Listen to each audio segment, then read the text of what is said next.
Welcome to Show Me Something Wrong, where each episode one of us chooses a movie to watch that the other hasn't seen. The movie is often obscure, usually odd, and always wrong. I'm Dave. I'm Guy. And today I've chosen the movie, and it is... Fuck you, Dave. It is Big Money Rustlas.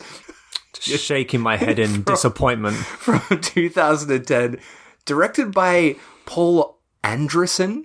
So not P.T. Anderson, director of There Will Be Blood. That was a good film. Many other great films. Can we talk about that film instead? That would be a different podcast. And it's not even Paul W.S. Anderson, director of Event Horizon. Also a much better film as well. Yeah. No, this is Paul Anderson. Okay. And starring Violent J and Shaggy 2 Dope. You say Violent J? Violent J. Okay. And Shaggy 2 Dope of the Insane Clown Posse. Oh, the anger on your face now. You know what's coming, Dave, don't you?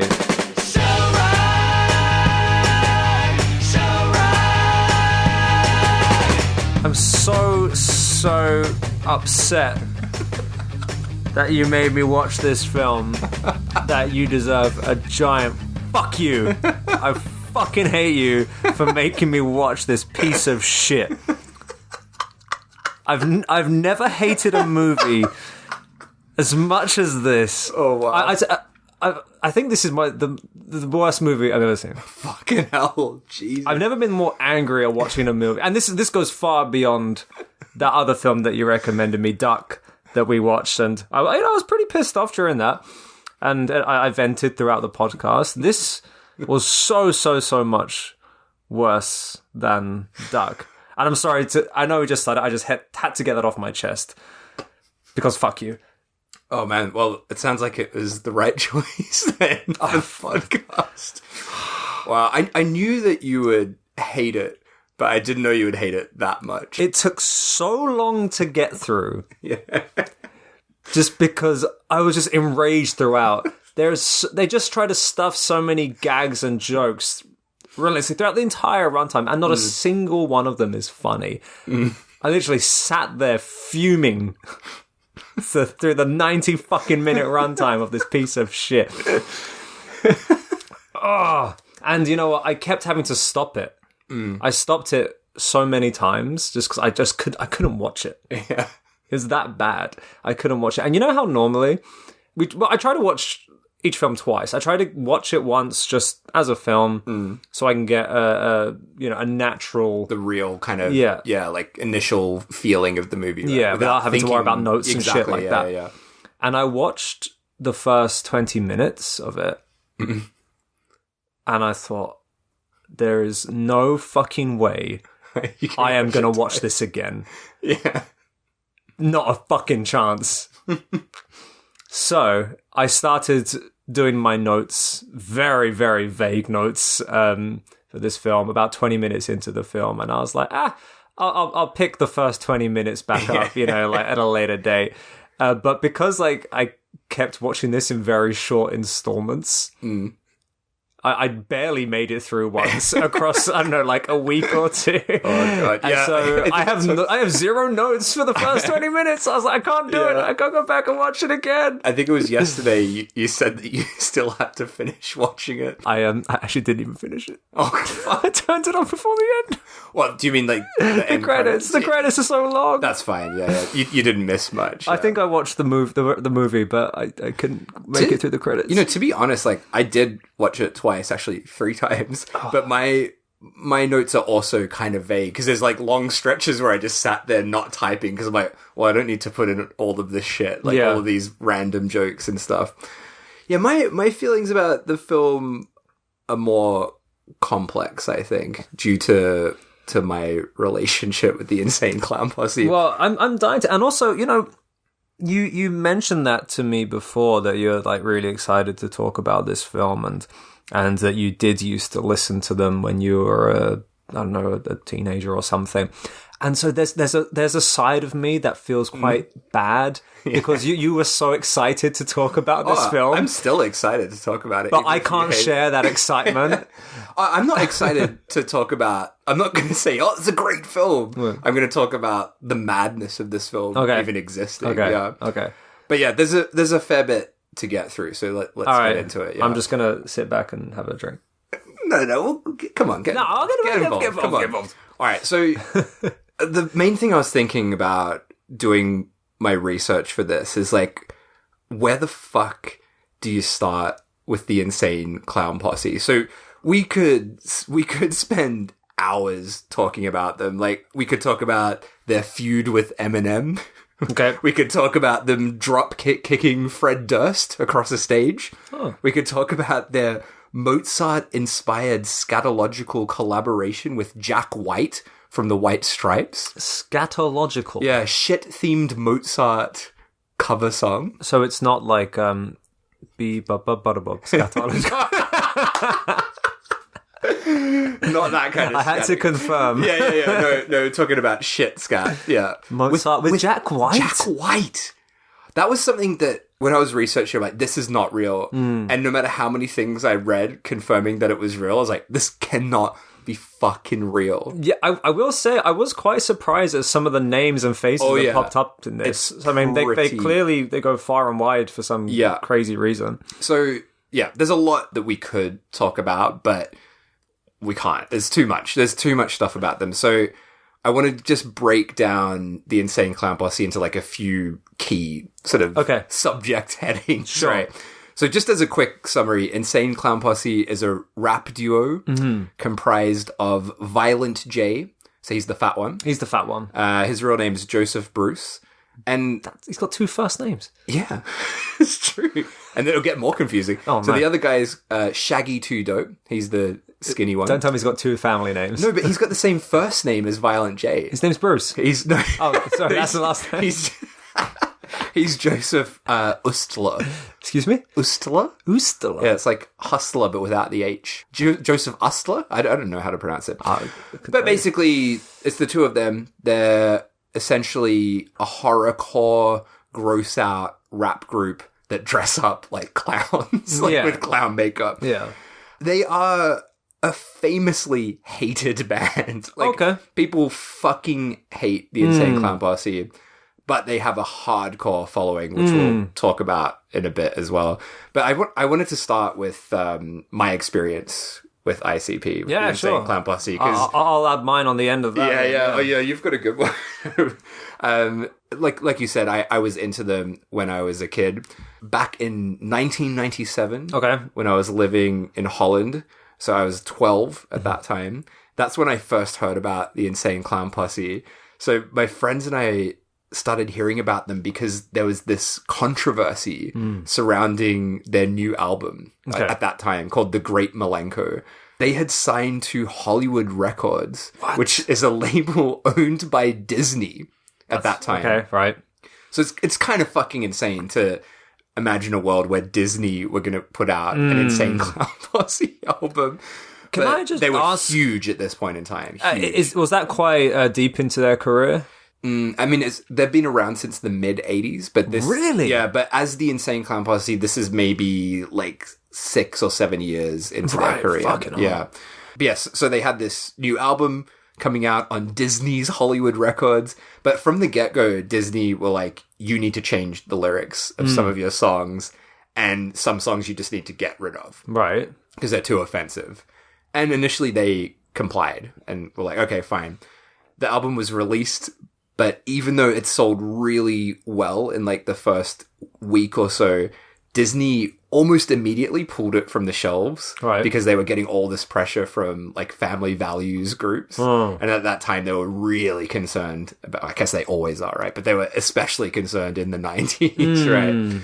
So Disney terminated the contract, and the album was released with a different label and went on to be like one of their biggest successes. Okay. So at that time, all of that Disney controversy, of course, made that very appealing to a 12-year-old lad, edgy lad like myself. So me and all my friends were like, who the fuck are these insane clowns? So listening to that album, I was like, this is the best shit I've ever heard of. This is so good. Because it's just filthy horror, gross out rap. and I got really obsessed with them and just saved up all my pocket money to buy just all their older albums. Jesus. Got very lost in their lore, which I'll get into later as well. But it was a very short-lived thing for me. So I grew out of them in a couple of years, basically. So I think by 99 or 2000, I was kind of done with them because I realized how fucking terrible they were. Yeah. And then as an adult, I've tried to go back and listen to them to see if there's any kind of nostalgia. Yeah. And there sort of is, but I just can't listen to them. Right. It's that bad. Whereas like other things like Korn and I was Limp Bizkit, just I about still to love. say, you know? yeah, because, I recently took a trip down memory lane and listened to a bunch of old new metal that I've not listened to in fucking ages. And some of the bands that I did listen to when I was like 13, 14, listened to it again, I was like, God damn, this is fucking great. Yeah. But we had that experience with Korn, right? Yeah. Like, just recently, we were like, Korn's pretty good. Me and Shosa Fukui just like talking about how great Korn are in 2024. But you're saying that going back to down the ICP memory lane didn't quite hit that spot. So the last few weeks in preparation for this episode, I've been listening to them a lot.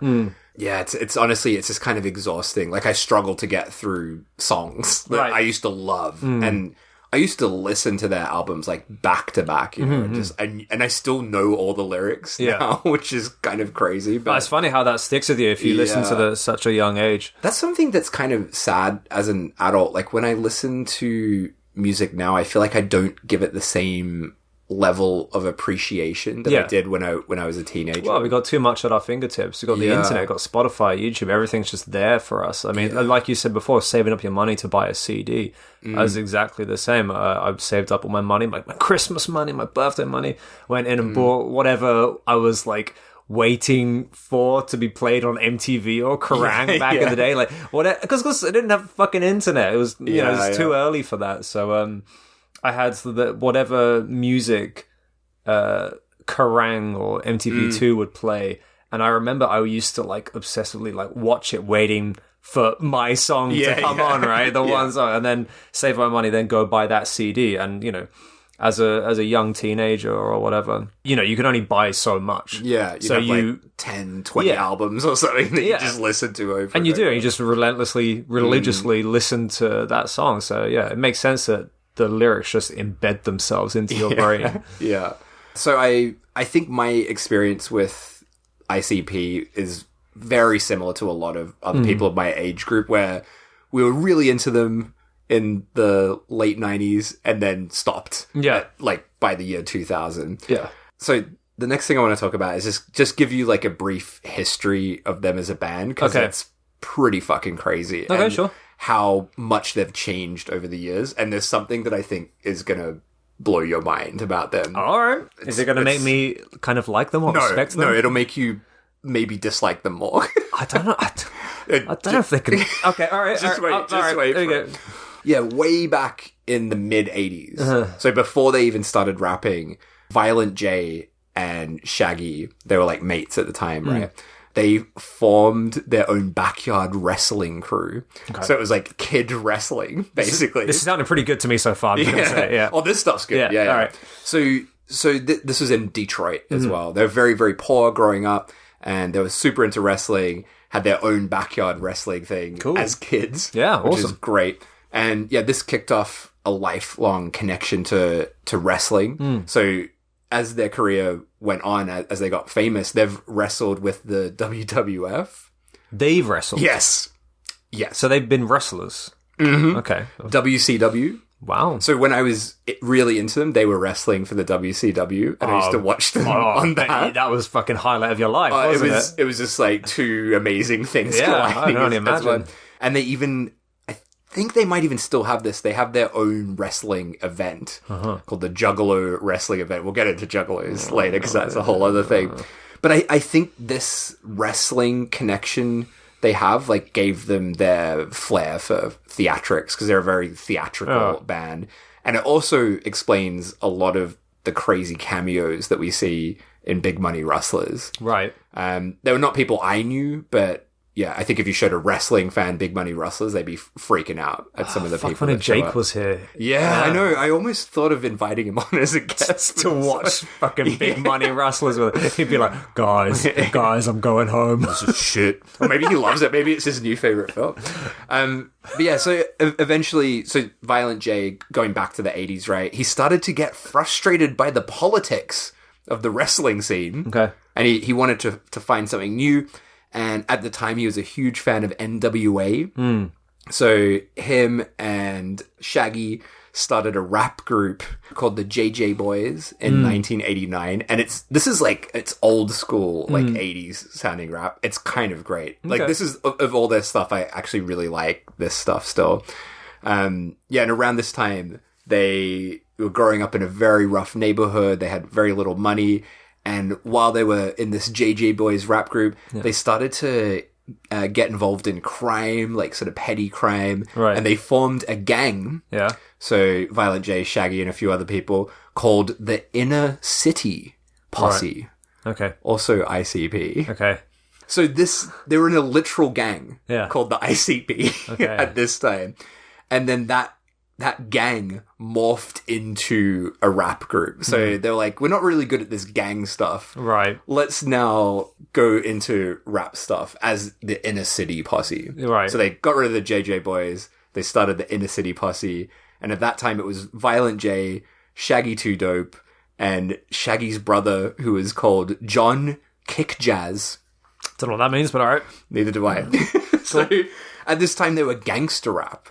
Oh, okay. There were a bunch of white guys doing gangster rap, and they struggled to define themselves, basically, because there was so much other gangster rap around at this time. And that somewhere down the line, they decided to move into horror-themed rhymes. They were inspired by another Detroit rapper called Esham, and started to do these horror rhymes. And then Violent J, for one show, just was like, I'm just going to paint my face like a clown. And they're like, what are you doing? That's fucking stupid.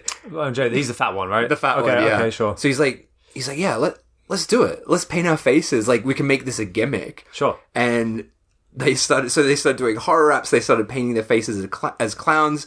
And then they changed their name to the Insane Clown Posse. So it's still ICP. Right. And then they just fucking blew up from that. Their shows started getting bigger and bigger. And their lyrics started getting grosser and dumber, which I guess attracted a bigger crowd. Sure. An example of some of their 90s lyrics. Do you want to hear a few good examples? Oh, yeah, sure. Okay. But yeah, I'll hear a 90s lyric. One of my favorites as a kid, listening to them, was a song about torturing people. Okay. And they had the line, I'll cut your finger off and stick it in your butt and glue it shut. Beautiful limerick. One of their romantic songs. This was talking about, romancing a lady. I'll grab your titties and stretch them down past your waist, let them go and watch them spring up in your face. Jesus Christ. This one, I don't really know how to even describe this one. Okay. But this rhyme, my name is Jay. The kids call me Jiggy Pants because I...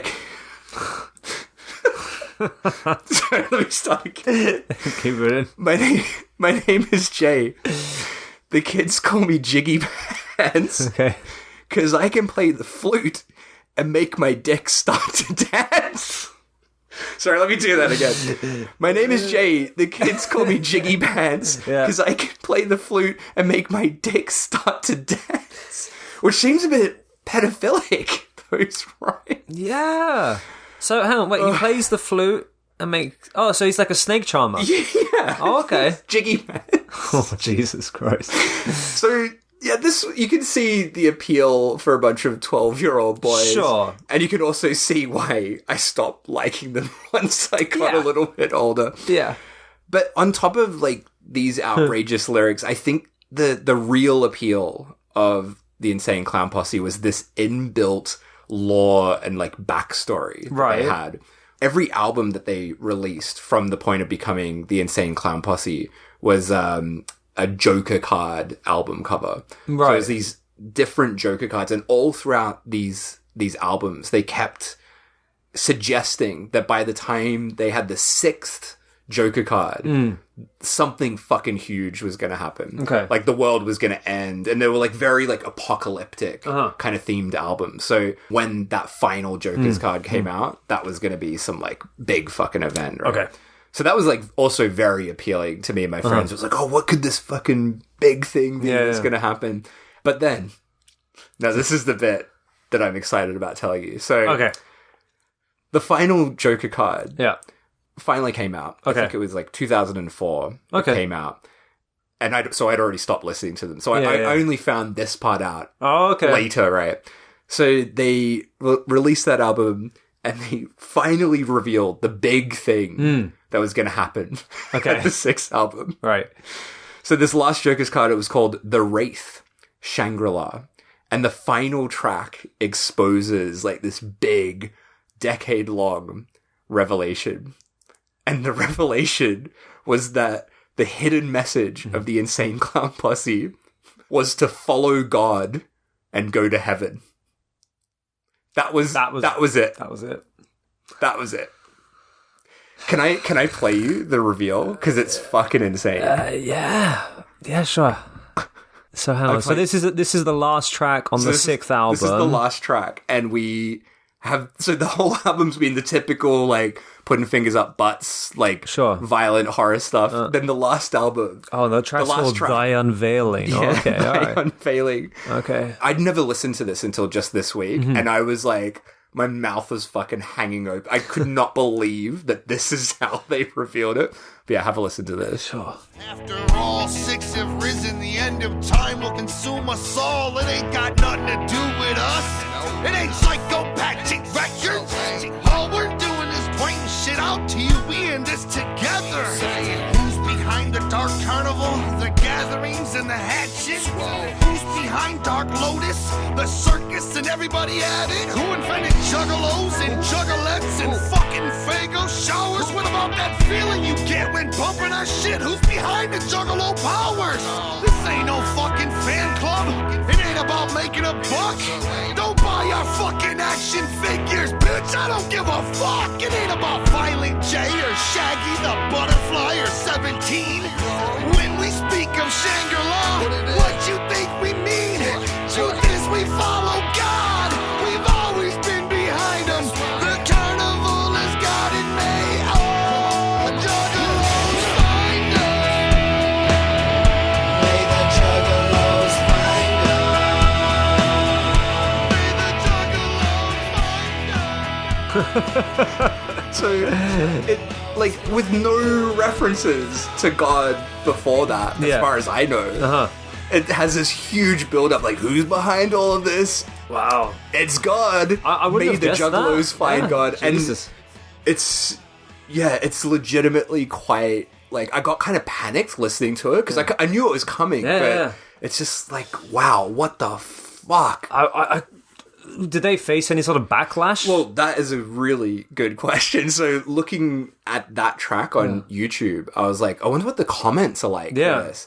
And it's half and half, I would say. So half of the people are like, I was an atheist before this album came out. Now I follow God, like the ICP. Fucking juggalos, and they're like, isn't it? Yeah. And then the other ones are like, yeah, this is where they lost me. So I think it was a bit of both. Okay. Because I don't listen. I've never really listened to the Insane Clown Posse of my own free will. But they seem like a band that likes to fuck around a lot. Is this not just another practical joke? Well, I mean, that's what I think I would have assumed at the time, but they have kept up with that the whole time. And I do think, like, Violent J, at least, is very religious. Okay. Yeah, so it's mad. And have they kept... Sorry, when was this sixth album released? So that's, like, 2004. Okay, so 20 years ago. Have they kept, like, religious themes in their music beyond that point? I think they still talk about God. Okay.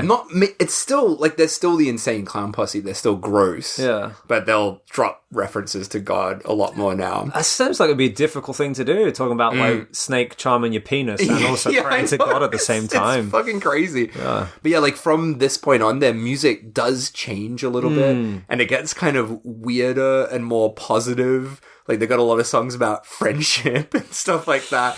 And most famously in 2009, this was this was something that actually made its way out into the mainstream. Okay. They released a song called Miracles. Okay. Do you know that one? So this basically became a massive joke, like an internet meme, this song, because it's fucking hilarious. It's Violent J and Shaggy 2 Dope rapping about all the miracles of the world around them. And it's just amazing. Like, it's so silly. Like, here's an example of some of the lyrics. All right, here we go. All right.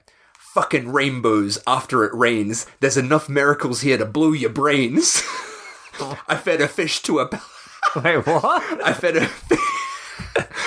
a fish to a pelican at Frisco Bay. It tried to eat my cell phone. He ran away. And music is magic, pure and clean. You can feel it and hear it, but it can't be seen. Oh. And then the most famous line that I feel like maybe you might have heard this or seen a meme of this. So Shaggy 2 Dope is talking about, you know, all the things that we can't understand because they're miracles. Water, fire, air, and dirt. Fucking magnets, how do they work? And then he goes on to say, I don't want to talk to a scientist. Y'all motherfuckers lying and getting me pissed. So it's also like an anti-science song. I really recommend, if you're listening to this and you haven't seen the Miracles music video, do look that up. Because it's fucking great. It's so funny. And there's a lot of shots of them.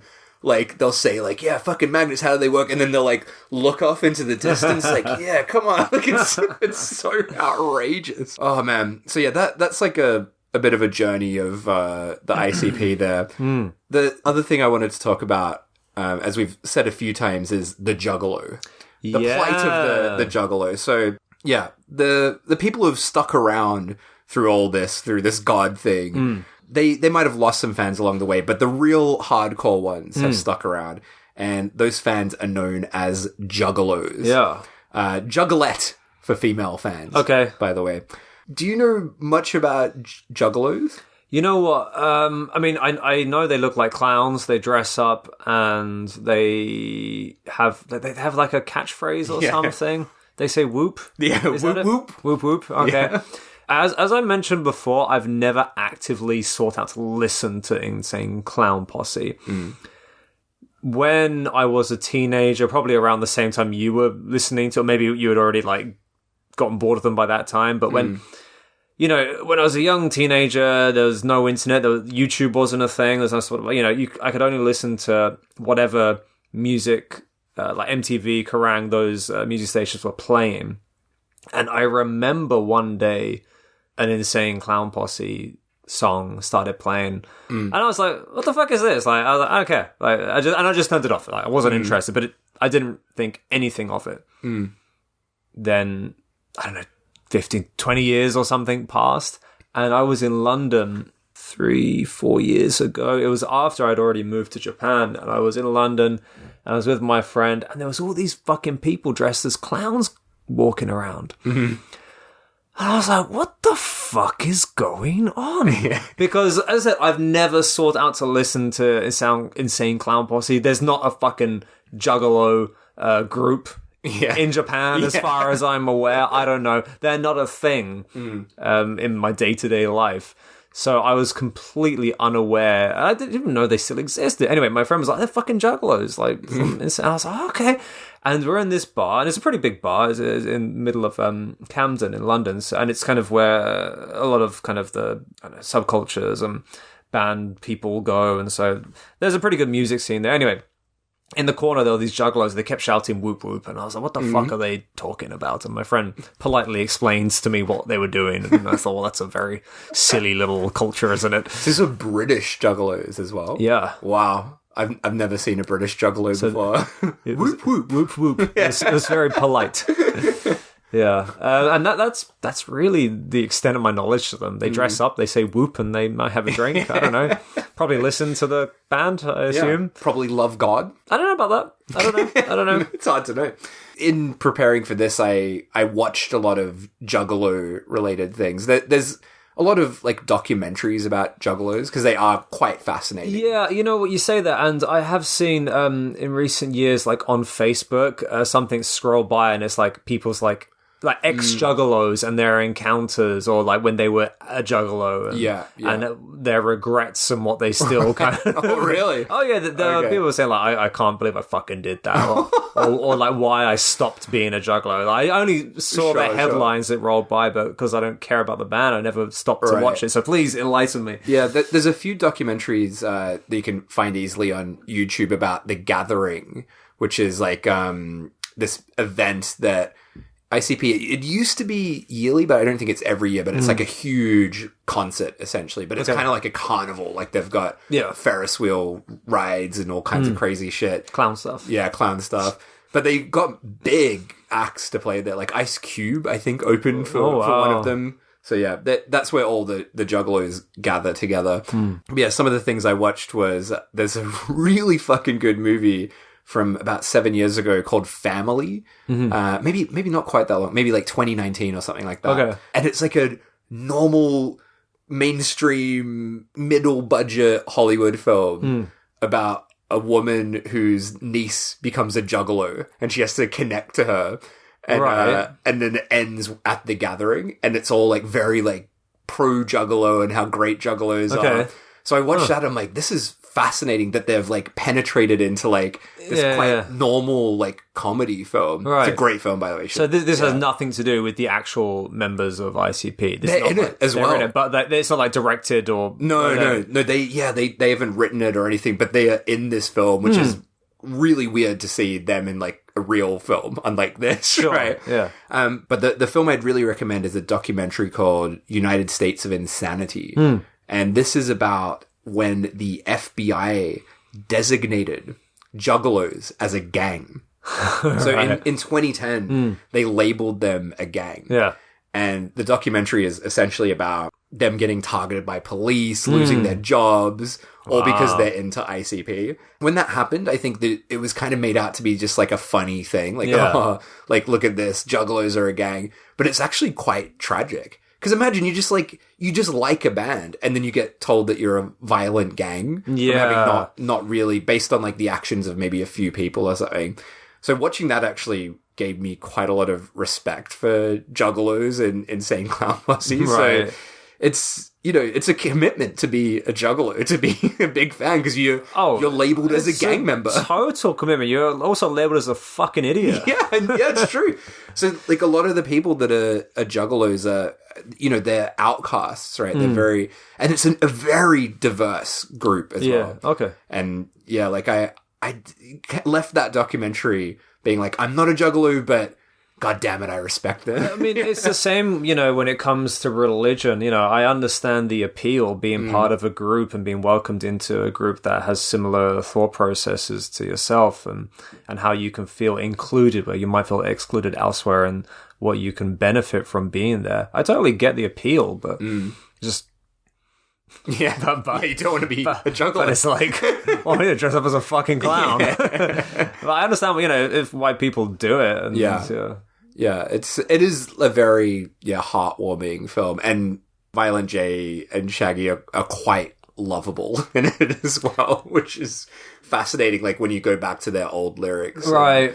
Just the juxtaposition of what they sound like compared to what these events are like, which seem very welcoming. Yeah. This is a complete random thought. You might have the answer, you might not. But I can totally imagine that there is like a juggalo dating site. Oh, I don't know if there is one, but I could also definitely imagine that. And everyone's profile pictures are all dressed up as clowns. Well, like in this documentary, you meet like families of juggalos, right? There's like people where it's like a husband and wife are both juggalos, all their kids are juggalos. Oh, fucking hell. And their whole house is just filled with like Insane Clown Posse paraphernalia. It's awful. It's quite Can you imagine being like, you know, you meet someone like, oh, you know, come to my place for dinner one time, meet my wife and kids. It's like you open the door and she's dressed as a fucking clown. God. Yeah, it's mad stuff. What happens if one of them, like yourself, stops enjoying Insane Clown Posse? Is that like divorce time? I guess so. I mean, do they split the assets? You want to listen to ICP constantly?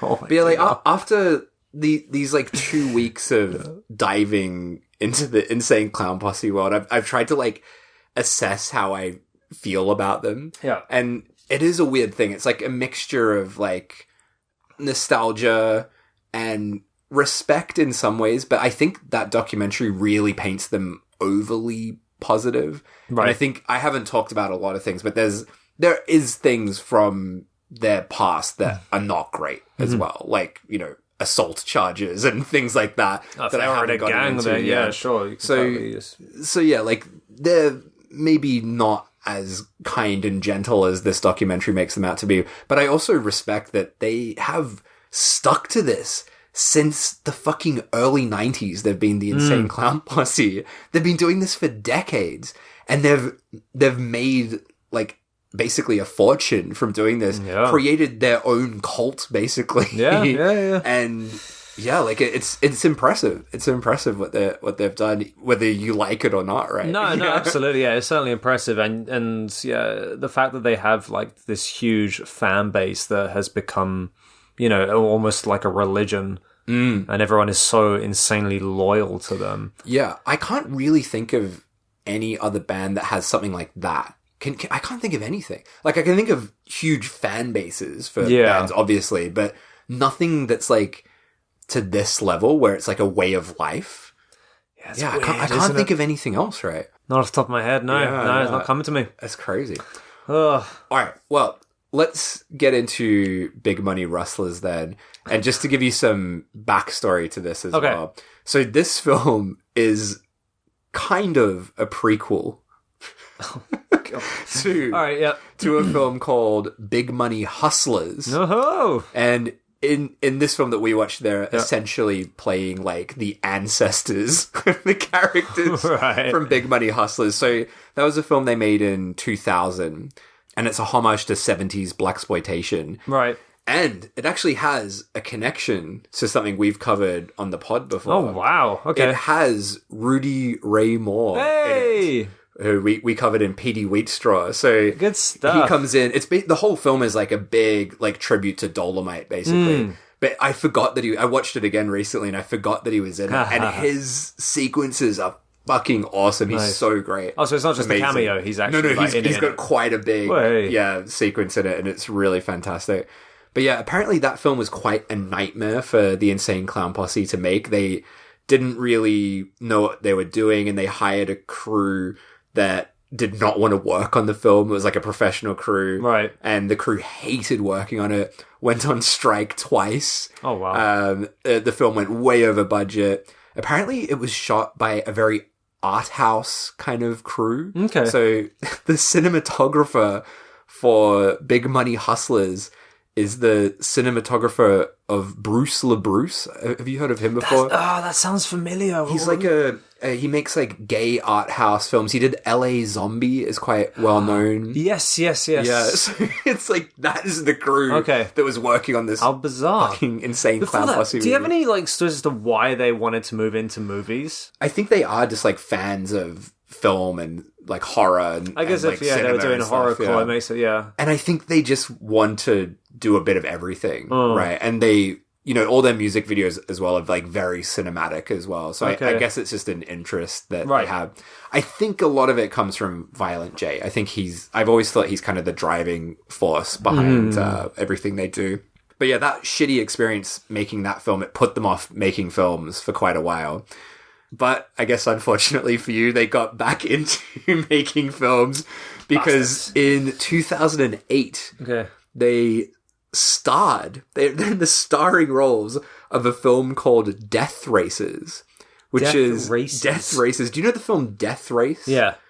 So this is, and you know the company, The Asylum, that we talked about before, that did like, you know, the shark film, Sharknado, all the rip-off films. So that was a film made by The Asylum, and it's a rip-off of Death Race. Okay, sounds awful. Yeah. And it's starring the Insane Clown Posse. Starring the Insane Clown Posse from 2008, and it is the most 2008 film ever fucking made. Like, the color grade, it's got all that, you know, the editing where things like speed up and shots repeat. But I thought the Insane Clown Posse were going to be, you know, a small part of it. They're the fucking they're the heroes of this movie. But from making that, they were like, oh, maybe we can do this again and like work a little bit more independently, work with people we know that we've worked with before. And so that's what inspired them to make this Big Money Rustlers film. This is going to upset you quite a lot. They got a bigger budget for this film. I mean, I was going to say, the sets, the costumes. Yeah. You know, this film is a piece of shit and I hated it a lot. But what I will give it is the sets are impressive. And I was curious as to know where the money came from. Well, I think it comes from them because they make a lot of money from Insane Clown Posse goods and like all the CDs and all that sort of stuff. So I would not have been surprised if you said like they did a fucking like crowdfunding because no, I don't think they did that. Yeah, this is maybe a little early for crowdfunding. Right? Maybe I don't know. Yeah, because I can totally see all the juggalos like putting their life savings into whatever shit they want to make. Yeah, so the budget for this film was $1.5 million, which, you know, is not a big budget, but for something like this, that's a fucking huge budget. Jesus Christ. And it does, like, that was what surprised me watching this. I was expecting it to look like total shit. And, I mean, it's not an amazing masterpiece, like, beautiful looking film, but it does look better than you would expect, right? It looks all right. I think, the thing that we should also say is it's a Western. Yeah. So it's not it's not a film shot in modern day. It's a fucking Western. They had to create those sets, create the saloons, have all the costumes, like, so they clearly put a lot of time and effort into the way it looked, which is literally the only thing I can give it. Yeah. And that is probably the main reason I chose this. Like, the fact that they decided to follow up on their 70s tribute blaxploitation style film. They thought it made sense to make a fucking Western is just mind-blowing to me. It's absolutely insane. And I think that leads to, like, so many moments in this that are just like, I could not believe what I was seeing watching this. Yeah. All right, well, should we get into the film itself? Sure. Maybe the first 20 minutes, I have to take that part. Well, you know, I spent about 10 seconds skimming through it this morning, so it's... All right, well, we start pretty much immediately into some very Western, tropey looking stuff, so... We've got some goofy saloon music playing. Oh, yeah. And the camera comes down over a sign for a town with the name of... Is Bug Mud, was it? Close Mudbug. Oh, almost had it. And yeah, we go into a saloon. Some people are gambling. The camera moves past some fairly normal looking, you know, Western style gamblers until we arrive on Big Baby Chips, played by Violent J. Okay. The fat one. The fat one. And so, just to be clear, they are in full Insane Clown Posse makeup. Yes. So there's this fucking clown in the middle of a Western saloon. It's just insane. Oh my god, yeah. So not only is he in clown makeup, he also has a golden vest on, a purple shirt, this shiny black hat, and he's like weird sort of studded sleeves, like leather sleeves. And then the clown makeup. What's going on? He puts down his hand to win the game and demands his motherfucking money, which is a line that's like a throwback to Big Money Hustlers. Right. That was like his catchphrase. Right. But yeah, the guy that he's gambling with points out that Big Baby has too many cards. He's obviously cheating. And Big Baby shoots him. And then shoots another guy that like is surprised by the first guy getting shot, which I thought was quite funny.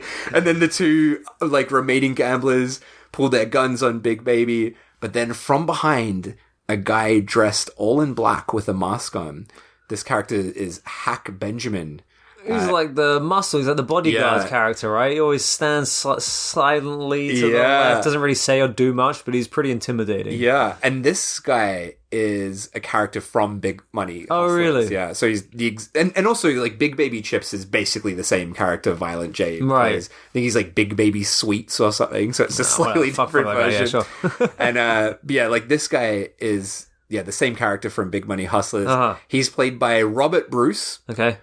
Who is Violent J's brother and also a rapper by the name of Jump Steady, who would sometimes appear on ICP songs. Also an ex-pro wrestler as well. He's a pretty big dude. He's a big boy. Yeah, I can totally see that. He's a big boy. So he comes up from behind, shoots the two. He's got a big shotgun, hasn't he? Yes, he blasts them with his big old shotgun. And then we cut to the Mudbug sign again. And a man there, he changes the population down to, 179 or whatever. And this is like a recurring it's like that thing. classic like film narration type guy who's Yeah. he's like, well, we've lost one more filler here, folks. Yeah. Changes the population count. So this guy is famous. This is a well-known guy. So like I said, there's a lot of like wrestling connections to this. This is another big guy who's like sitting by the sign. This is a guy called Scott Hall, very famous pro wrestler. He died kind of recently in 2022. Okay. So yeah, this is a character we cut back to all the time. I'm not going to mention every time we cut back to him. Sure. But basically throughout the film, he makes sassy comments and lowers or raises the population of the town depending on who's died or who's come in. But the camera drifts away from him and we go back to Big Baby, who's giving a big congratulations to his mate Hack Benjamin on shooting the gamblers.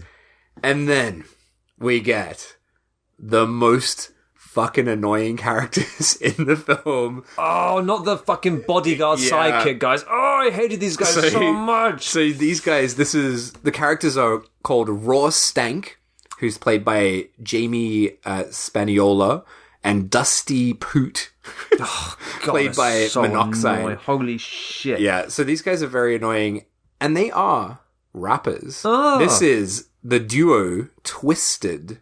Basically, Insane Clown Posse, they have a record label called Psychopathic Records. Right. This is like the second most famous group that was on that label. And honestly, they're actually pretty good rappers. They're actually way better than the Insane Clown Posse. They're terrible actors. They are awful actors. But yeah, their first few albums are actually not bad, except they say the N-word all the time. And they're white guys, which is a bit cringy to listen to. But yeah, these guys, like, they actually had a massive falling out with Insane Clown Posse. Oh, really? So they were, like, really close, best pals, and then they had this big falling out, don't speak anymore. And that was something I noticed a lot looking up Insane Clown Posse. It seems that a lot of people have a falling out, especially with Violent J. Okay. I think he might be a little bit of a cunt. It doesn't surprise me.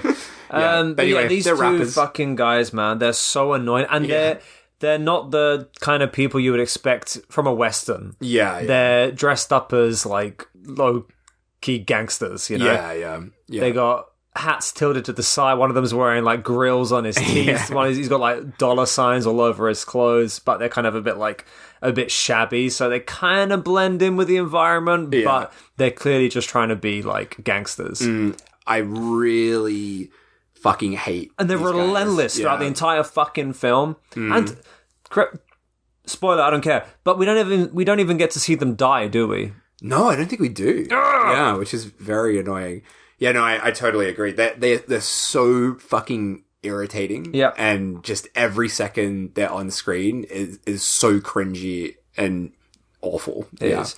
I think they're the reason it took me so long to finish this film. Yeah, I think if you took them out of this film, it would really help the film. 100%. Like, it really would. Because I don't hate every character in this. There are a couple of characters I thought, that's a good character. You know, this guy's kind of funny. I had a little smirk on my face when he said this. But these guys, as soon as they appeared, I'm Do you know what makes them not funny is because they clearly think that they're really funny. That's like the energy that they give where they're like, fuck, this is hilarious. Like, but they're not. I think one of the things that's important to mention is this script is stuffed so full of jokes. Yeah. Like, they try to make every fucking scene so goddamn funny, but the humor is written for 12-year-old you. Yeah, you know? yeah. It's like, would have loved it as a the fucking 12-year-old. 12-year-old kids are gonna love this. You know, we're gonna say some, like, spicy shit, and they're gonna be cackling away on their mum's sofa, you know? But it's just not funny, you know? Yeah. That said, there are a few bits of this that made me laugh quite hard. A few bits. Not many. But when it's like this stuff where it's just this relentless, like, fucking line after line, that is exhausting because they're not very funny people, and it's just too much. And the script isn't funny. Yeah, and you just kind of, like I said, when I was writing my notes, I would just stop. When there's a scene of people talking, I just stop writing. So I'm not even going to quote anything from this film. That's the thing. So we basically got like, wannabe gangster rappers trying to be funny in a film that's not funny. It doesn't matter if you've got comedy golds delivering these lines. The lines themselves are not funny. Imagine if this film did have really famous comedians like Steve Martin and like that would be great. Jim Carrey playing these two characters. I might give it a second chance. That'd be great. Yeah. Anyway, these annoying cunts come in, and Big Baby, he's kind of lamenting that it's getting too easy to get paid in this town. Like, things are a bit too easy. But then he also senses that a terrible trouble is coming for him and his motherfucking money. The screen explodes, and we get some fucking awful titles. Very like tacky, like Old West sign animated titles, and an Insane Clown Posse song plays, which is something that's kind of surprising in this film. I think that's the only Insane Clown Posse song we hear. I was going to ask about that because I wouldn't be able to pick out. Yeah, I wouldn't be able to say this isn't. I don't know their music. Yeah, I think. So I was going to ask if their music is actually playing, which is a song that is for the film. Like, it's telling the story of the film. It's like Big Money Rustlas, like singing about Big Money Rustlas. But I think that's it. There's like no backing tracks that are them or anything, which is kind of weird. You'd think they would. I was expecting it to be like a musical, right? But nope. Oh, thank God it's not a musical. I would have made it through. Oh, that would be, wow. A Western musical starring the Insane Club. So after our titles, we cut to someone digging a grave. And this was a joke I laughed at, I must admit. Okay. Someone's digging a grave for Aunt May, and the other name on the grave is Uncle Anus. Okay. And I'm just like, what is this?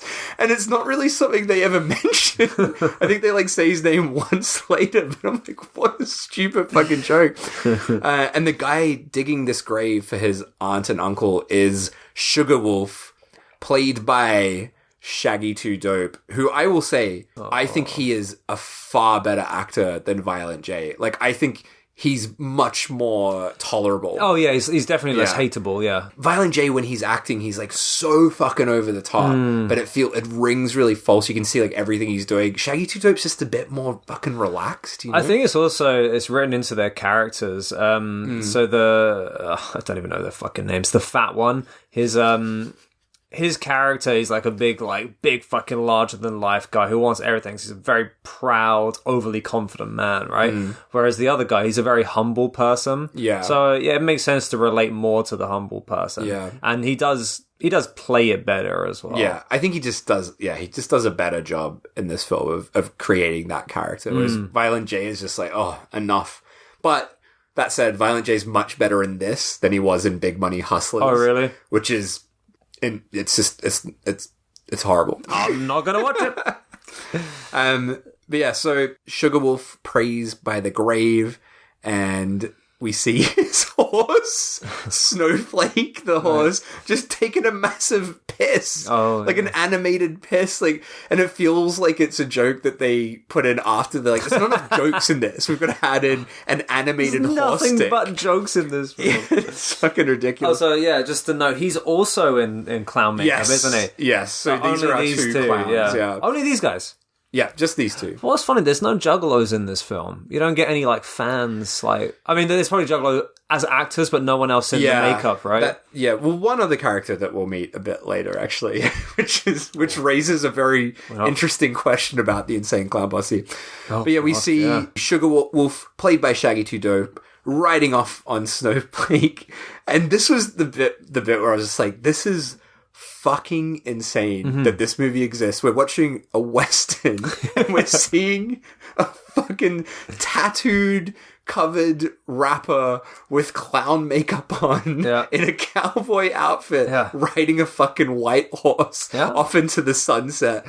Did he actually ride that horse as well? He definitely was. Like, he was definitely There was riding no that horse. stuntman involved. No, because if you watch it, it does like wides and then goes into a close up. And in the bloopers, which I guess you turned off before seeing that, the's stuff of him struggling on the horse. Oh, okay. Well, fair play to him. Yeah, good for him for learning to ride a horse.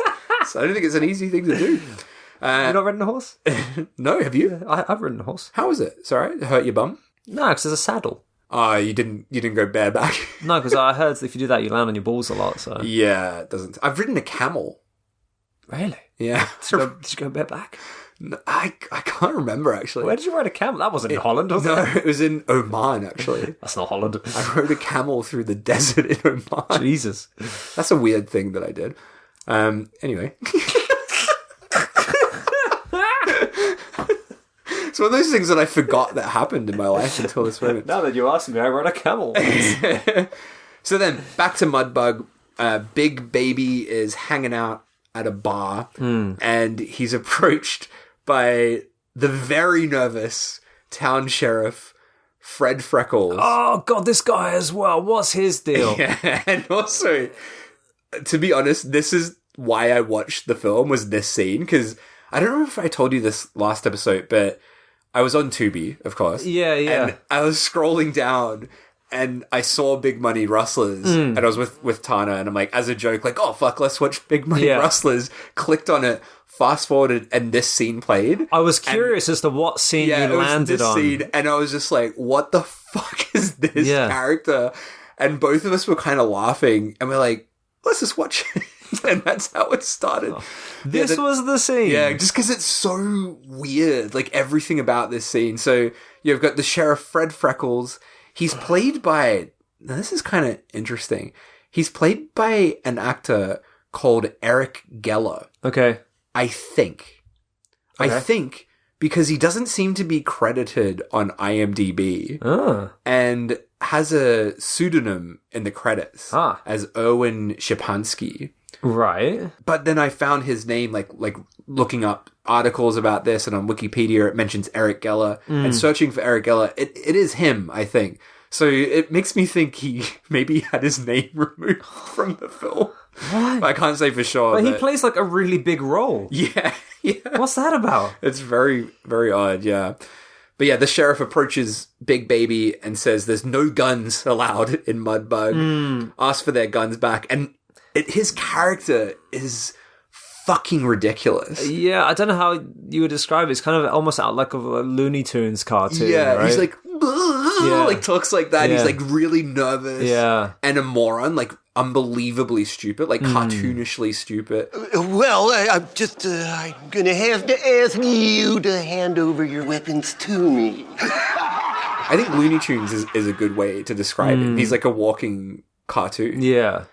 But yeah, I found his performance so odd, but in a way that I quite enjoyed. Like, it worked for me because it was just so off-putting. Yeah, he wasn't the worst character, but just watching a man like fumble and bumble around for an entire movie is the most later on thing. It gets a bit exhausting. Yeah, but he asked for the guns. They just laugh him off. Yeah, right. They shoot his hat off. And I know you like people getting their hat shot off. I love a hat getting shot off. Yeah, they leave. The sheriff, Fred, absolutely humiliated. And then my actual favorite character of the film shows up. We get Dirty Sanchez. Oh, the Mexican. Yeah, he's like this masked kind of dorky man. Yeah. He reminds me of, do you remember Kevin Nealon in Happy Gilmore? Do you remember the guy that's like, that's the ball's home and wants to go home? He reminds me of Kevin Nealon, this guy. Right, the same, like, energy of Kevin Nealon. But to describe him, he's got, like, a hat and this mask. Yeah, he looks like the Mask of Zorro. Yeah. But the Mask of Zorro, like, Zorro looks pretty cool, right? Whereas this guy, it makes him look cross-eyed. With the mask on. He's got a silly taped-on mustache as well. And yeah, this guy is played by Mark Jury, who featured in the Insane Clown Posse music video Bowling Balls. And apparently this role was meant for that Scott Hall wrestler guy. Right. But I guess he couldn't commit to being on the shoot for that long. Okay. So they got this guy instead. But I really found him quite funny in this. I feel like he cracked me up quite a lot. He didn't make me laugh, but he didn't make me angry, so I like it. Yeah, so he's one of the better ones. Yeah. But he has this interaction with the sheriff where the sheriff's all sad about how rude Big Baby is, and Dirty Sanchez is like comforting him. I asked them nicely, but I guess they're not going to hand over their weapons to me. That's okay, sir. That's okay. Because you know what? Their day will come. Speaking of which, though, so that's a sex thing, right? Dirty Sanchez. Yeah. Was that? Is it involved? Is shit involved in that? It's I can't remember. It's something I would have known if you asked me when I was like 13 years old. Listening to Insane Clown Posse. Yeah, I think it's like something to do with like wiping poo on a woman's upper lip or something to get like a dirty awful. Oh, like a mustache. Okay. Yeah. Okay. Something like that. Yeah, because the way he delivers his name, he's like, the name Sanchez. Dirty Sanchez. Yeah. And it's like, oh. They're like, oh, this is funny. This is some good stuff. And I can imagine the fucking fat clown and the skinny clown just be like, this is great. We gotta have a Dirty Sanchez in here. Can you believe it? Yeah. We've only done and called him Dirty Sanchez. Yeah. It's one of those, like, sex acts that you talk about when you're a teenager that has probably never happened, you know? Like, or if it did, it happened after someone invented it, like, No. in the schoolyard. I may have something here, which might lead me on to a question, but, and I'm quite sure I'm correct with this. Okay. So someone who appears later in this film, I believe it's him. I saw him, I'm like, wait, isn't that fucking guy? And I'm going to save it for now. Yeah. But he released a home porno thing. Yes. And I'm quite sure he does a Dirty Sanchez. Really? Oh, shit. And if I remember correctly, he kind of brags to the camera about it. It Okay. might, it's something. It's something fucking gross. I know who you're talking about. I can't confirm. I didn't do the research. You didn't watch his porn film? No, I didn't watch his porn film. But we'll save that for when we get to it, maybe. So it is him, isn't it? It is him, yeah. Fucking hell, that dirty cunt. All right, so back to Sugar Wolf riding through the countryside on Snowflake. This bit I didn't really understand at all. He sees a family and they're offering him a horse for some reason, and he's like, nah, I'll take the wife. Yeah. And like points to the sexy wife. And she's like, thank you. Yeah, she's really excited. And this is another bit I genuinely laughed at. Like after she's like, oh, I'll come with you. He's like, come on, bitch. Like, they say bitch a lot in this, say right? Bitch quite a lot. So she gets on Snowflake, rides off with Sugar Wolf. And then there's this stupid scene of him like drinking wine and eating this like from this cheese platter, like very like not Wild West looking cheese platter.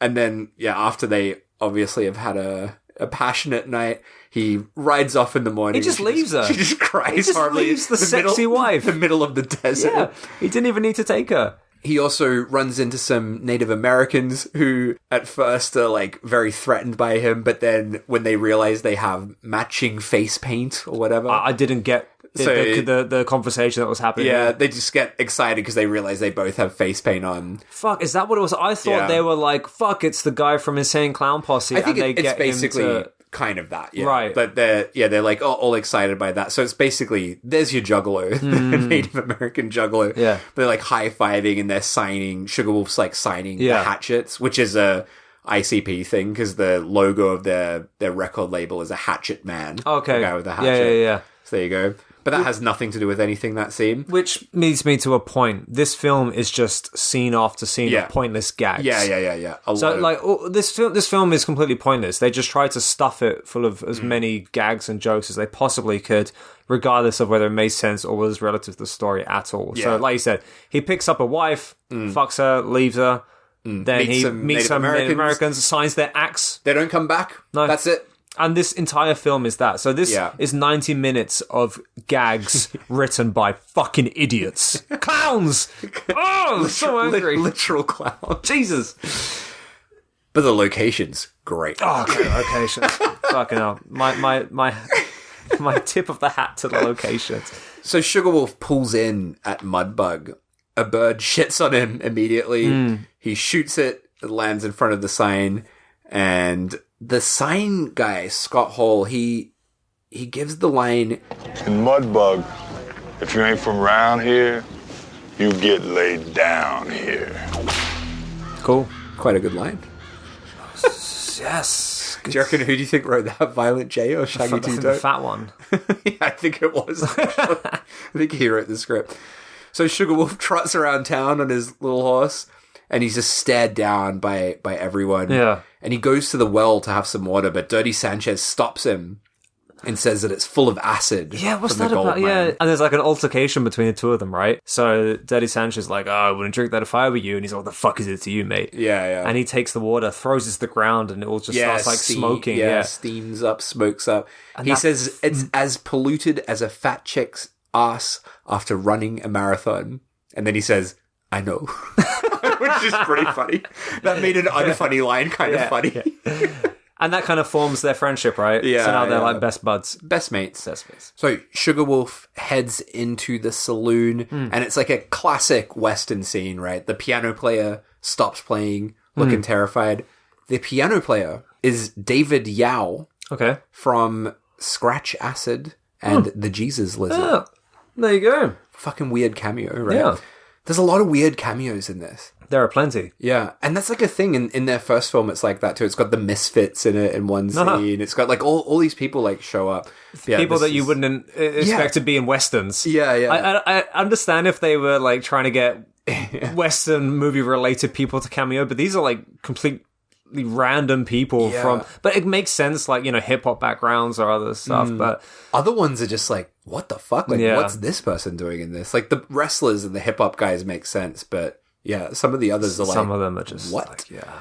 But yes, the bartender asks Sugar Wolf what brings him to these parts, and he immediately slaps the bartender, which is a running joke through That's this. his thing, isn't it? He likes to slap. What does he call it? He's like pimp slap or bitch slap? I can't remember, but that he's constantly pimp slapping.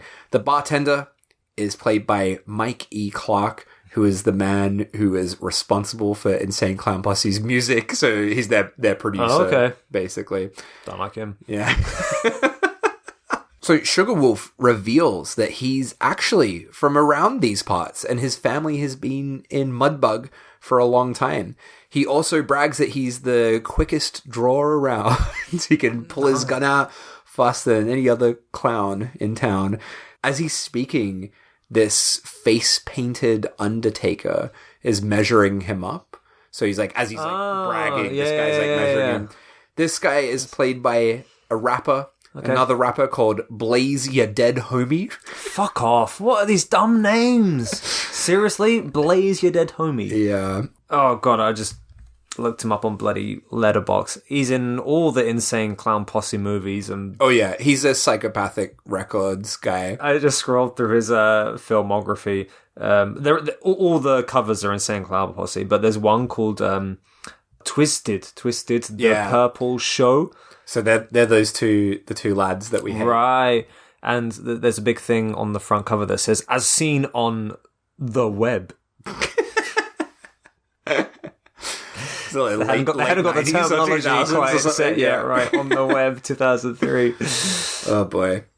But anyway, Sugar Wolf says that he's looking for Hannah Jean Sugar. The bartender responds with, Hand job, Hannah? Whoa, what a hand job. Best in the West, they say. and gets another slap because that is Sugar Wolf's mum. So then he goes to see her at her place. Another very lame joke. The address is 69 Prickly Pecker Lane. Oh, It's a good gag for you. did they really think that was funny? But what I did like about it, so the address is an outhouse, right? Yeah. It's like literally a toilet outhouse. And he's kind of walking around like, oh, this can't be it. But lo and behold, the address is on there. He opens it up, Yeah. and inside is a fucking mansion. It's like the TARDIS or something on Doctor Who. Like goes inside and it's like a fucking huge space Yeah. right inside. I quite like that. It's a like well done set as well, right? Like it works quite well. And then he goes inside and a clown faced woman comes down the stairs. So this made me think of one of the Letterboxd reviews for this. All right. Hey, give me a sec, because I want to credit this person. Okay, I found them. So One of the letterbox reviews for this from someone called Alison Pregler, her review just says, so are clowns like a race in this movie, or... And that's a horror movie. Yeah. But it's a really good point. That is a very good point, Because, yeah. this mum is in clown makeup. So, yeah, they are fucking race. Like, what is this? That is a very good point. I really laughed really hard reading that review. But yeah, the clown face woman comes down and she asks if he's there for a tug or a tap. And yeah, she realizes that it's her son and looks delighted. And she starts talking about how fucked the town has become. So the church has been burnt down, that'd be terrible for the ICP because they love God so much. Dad. And the town's just fucked. It's fucked. Big baby, he's ruined it. Yeah. He's ruined it. She sent sugar to Aunt May and Uncle Anus when he was a kid. Then we cut to a picture of... Is it the dad? Yeah. Played by Ron Jeremy. Ron Jeremy with a big, stupid, fake beard. Of course Ron Jeremy is in this film. I bet he loved being in this film. Oh, God. Fucking Ron Jeremy. I feel like we've talked about him on the podcast before, He's not in anyone's good books anymore, is he? No. I tell you what, fucking hell, dude. So I can't remember exactly where I saw it. Maybe Facebook, maybe been Instagram. And I was just scrolling through and someone had uploaded their trauma back tattoo. And they had done an entire back piece of trauma-related stuff, right? And on their lower back was a massive Ron Jeremy. And I was like, oh, God, can you imagine? Oh, God. Can you imagine? I mean, it's all well and good. You got Toxie, you got Sergeant Kabuki Man, but then you've also got the convicted rapist. No, thanks. Change that to something else. What would you change it to? Anything, mate. Just black it out. Black him out. Just black him out. Anything. But yeah, so the dad is played by Ron Jeremy. His name is Grizzly Wolf. Yeah. And when he was sheriff, the town was great. It was poor, but a peaceful place. And then we cut to a sepia-toned flashback. Oh, dude, the old style grain, and this is awful. So bad, yeah. For a film that they spent $1.5 million on, you think they could have done a better job here. And yeah, she talks about big baby Chips coming in, ruining the town, and we see them on their horses, firing guns, everyone running away. The dad basically tried to run them out of town, but he was killed by Big Baby, gunned down by Hack Benjamin when his back was turned. Awful. So then the oldest brother, Harry Wolf, also tried to fight back. He also got killed. And then the next brother is called the Fruity Sweet Wolf. That's how he's described, the Fruity Sweet Wolf. And we get this intensely homophobic shit of this very, like, campy guy in a crop top and a silly red hat being made to dance and then killed by Big Baby. So he's, like, the other brother. Yeah. And it's just not funny. It's not funny as well. No, but there's so many things like that where it's like, oh, let's get a gay person. That'll be funny. And then later on, it's like, let's get a little person. That'll be funny. Yeah, and it's that kind of shit. It's just that is it. Yeah. And it's like, nothing about it is funny. They're just like picking on minorities and then exploiting them. Really good point. Yeah, that is exactly what it is, isn't it? But yes, so that's why Sugar Wolf was sent away. The town went all wrong. And now she's having to do handwork to make ends meet. And she's like... I tell you what, there was one line that said, this is, I think, the first time. It's about 30 minutes into the film. This is the first time I had a little smirk. Yeah. Because she's like, I had to do some handwork here and there to get by. But I never had another man in this house. And then at that point, a man comes down the stairs. And you know how we said before, they use the word bitch in here a lot in this film. He's like, excuse me, I best be out of this, bitch. Yeah, that was a pretty funny joke. I was getting fucking handy for a mum. And it's so out of place, yeah. Yeah. But yeah, so Sugar Wolf is the last wolf left, and he plans to clean up the town. He smashes the framed sheriff badge that is sitting there, puts it on, heads back into town, and just looks at the chaos around him. People fucking dying, windows smashing, fighting, burping. It's a fucking chaos. Mad chaos burps. So he heads into the sheriff's office, and that ridiculous sheriff we met before, Fred Freckles, he's in there covered in cobwebs. Yeah. Just sitting there. Yeah. And Sugar Wolf wakes him up, and announces that he's the new sheriff and he's making Fred his deputy. Can you do that? Can you just make yourself the sheriff? Fred Freckles accepts it readily. He's like really excited. He thinks he's got a promotion. And Sugarwolf gives him the task of getting him some chili and sends him off to New York to go and get the chili. Yeah. And that's a running joke that is not funny. This is not funny, and I might just skip over all the scenes with that. There's just a lot, except one, which is very important. But yeah. So I wrote a few notes about the chili gathering, but yeah, sure. But yeah, Fred heads off. He's very excited about this task, and Sugarwolf sets up in his new sheriff's office.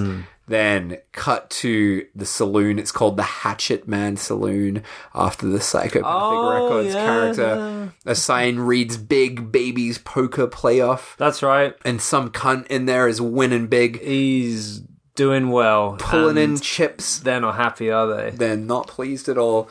Big Baby approaches, says he doesn't like cheaters. And they pull out like a kind of planted card to prove that to show that he's cheating. And then one of the annoying guys from Twisted hammers his fingers. It's a very long-winded scene. And it ends with Big Baby then taking the hammer, smashing his hand so hard that the frame spins around. That's it, the camera starts spinning around. And we get a lovely slow-motion scream from this hammered man. So back to the sheriff's office, Sugarwolf's having a good old time cleaning things up. All the townfolk are gathering around and like trash talking him, right? Oh, and yeah, this is the scene where we just get non-stop fucking stupid cameos. Yeah. So he's kind of like fixing the sign, right? And everyone's trash talking him. And one of them, I believe, is Vanilla Ice. Yes. So, yes, one of the trash talkers is Vanilla Ice, and he looks like he's loving being in this. He's just like fucking stoked. He's so out of place. You're doing pretty good, Sheriff. Last one didn't make it past lunch. Have you ever seen his movie? Like, I think it's called Cool as Ice. No. Oh, dude, that film is fucking hilarious. Really? It's really, really fucking funny. Like, genuinely great. Okay. Like, it's when I say genuinely great, it's awful, but it's like fucking hilarious. Like, I think you'll actually enjoy it. Supposed to? No, no. And he's in it. Yeah, playing himself. Not himself, he's like a character, but he may as well be himself. But there's a scene in it that's one of the most disturbing things I've ever seen in a film, because it's sort of like a romantic kind of thing, right? No. And there's a bit where he breaks into his romantic interest's house and then wakes her up by rubbing an ice cube on her lips. And it's just, imagine fucking waking up to Vanilla Ice rubbing an ice cube on your lips. Oh no! But yeah, he's the big cameo in this scene. But we also get two guys from the Cottonmouth Kings, which were a rap group in the 90s that I quite embarrassing really liked at the time. So Cottonmouth Kings. There and there we've got Daddy X and the Taxman from the Cottonmouth Kings. Oh, cool. But yeah, a bunch of hecklers giving Sugarwolf shit. Then we hear the bank getting robbed. Sugarwolf runs over and quickly stops the robbery, arrests the robbers, and gives a little speech about there being a new sheriff in town. And everyone's fucking stoked. Everyone's on board this, now, aren't they? Yeah.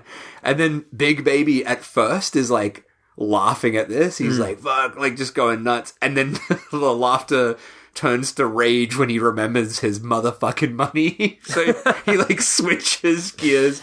There is a bit of art direction in this scene that I loved. I don't know if you noticed it, but there's a stuffed bear in the background. Oh, I don't remember at all. And it reminded me of, you know that, did you ever look at that, I think it was like a Facebook or Instagram page of like bad taxidermy? Have you ever seen that? Yeah. It reminded me of that, where the face is all like fucked up. Oh, I'll tell you what, this scene is kind of like in his office, right? And there's all these taxidermied animals. Right. Okay, I was really like expecting and also hoping, because we kind of pan across the room, right? And we pan across all these taxidermy animals, and I was really hoping there would be like a person, like taxidermy with their heads coming out of the wall. Yeah. And just because of the way this movie is, and it's so dumb and stupid, I was really expecting there to be just a human head popping out the wall as it pans across. But unfortunately, that wasn't. You should contact Violent J. You got an idea for his new film? I don't want to speak to him. So Big Baby says it's time to send in the ghost to deal with Sugar Wolf. Right.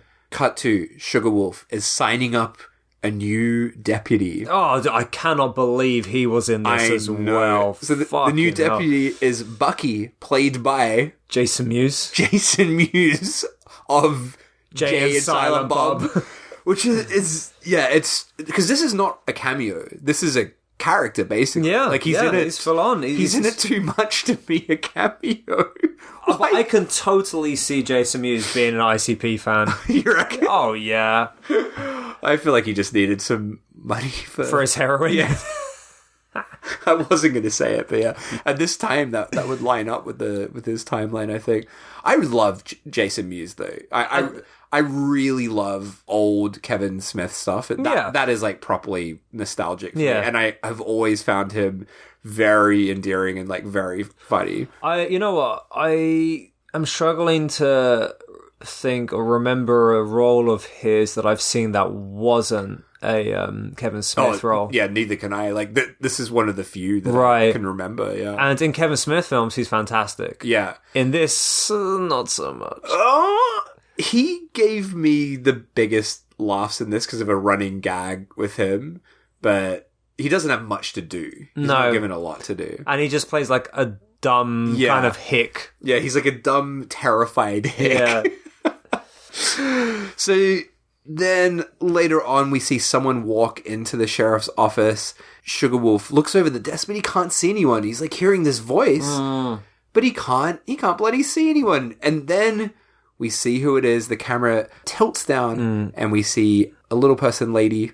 I don't know how to say it. I don't know how to say it in a politically correct way. A little person, a female little person, by the name of Tink. Oh, that's a character name? Played by... Now, did you know who this was? No. Oh, this is good. Okay, you'll like this one. So this is an actress called Bridget Powers. Okay. Often credited as Bridget the Midget. Bridget the Midget. Can you guess what her career is? It's either going to be like wrestler or porn star or something, right? Is it? Second one. Yes, the second one. Yeah. Porn star? No way. She's a porn star. Pretty well known, little person porn star. Really? Yeah, and... Bridget the Midget. Just a little fun fact about her. On September 18th, 2019, she was arrested after stabbing her boyfriend in the leg at her home in Las Vegas after discovering him in bed with another woman. Was the other woman also a little person? I don't know that detail, I'm afraid. But there you go. So that's what she's been doing lately. Holy shit, I just looked her up. She was in Confessions of a Dangerous Mind.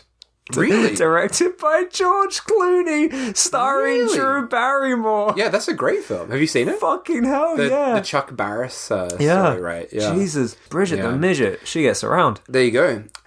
So I'm just, as I was going through Bridget the Midget's... Sorry. Should I say Bridget the Little Person's film? Well, that's her like screen stage name, right? Is Bridget the Midget, yeah. So she is in a film called... Tiptoes. Oh no! Wait. Do you mean The Tiptoes with what's his name? Gary Oldman. Yeah. Do you know what that film is? No, I'm just reading it up now. Mate, this is Gary Oldman walking around on his knees pretending to be a little person. Fucking hell! We might have to do this for the podcast. This has like unanimously like 1 star. Yeah. But the fucking description. It's the little things in life that matter. A man is reluctant to tell his fiancée that his parents, uncle, and brothers are dwarfs. That sounds fucking nuts. I think it's a film that I haven't seen it myself, but... Oh, Peter Dinklage is in it. Yeah. I think it's quite like a sentimental film, but it's just very misplaced because you have Gary Oldman walking around on his knees for the whole film. God. Oh, fuck. The Twin Peaks little man is in there as well. Oh, there's a few little people. All right, we better move on. Let's get away from your phone looking up Tiptoes. There's a guy called Choi Bravo, and his name is just Little Person. There you go. Oh, man. All right, back to the film. Yeah. So Tink has brought Sugar Wolf a pie to thank him for his hard work, and Sugarwolf is like into her immediately. Oh, there's that weird like licking lips and eye it's like winking. a lot of lip licking glances at each other. There was a joke that I found fucking unbelievably funny. Like, I actually laughed out loud in this part. So we've got this lip licking exchange, and then we see him like a close up of his eyes, and they're blinking, and it's like making a sound like as he's blinking, and then it cuts out, and it's not him blinking, but him masturbating.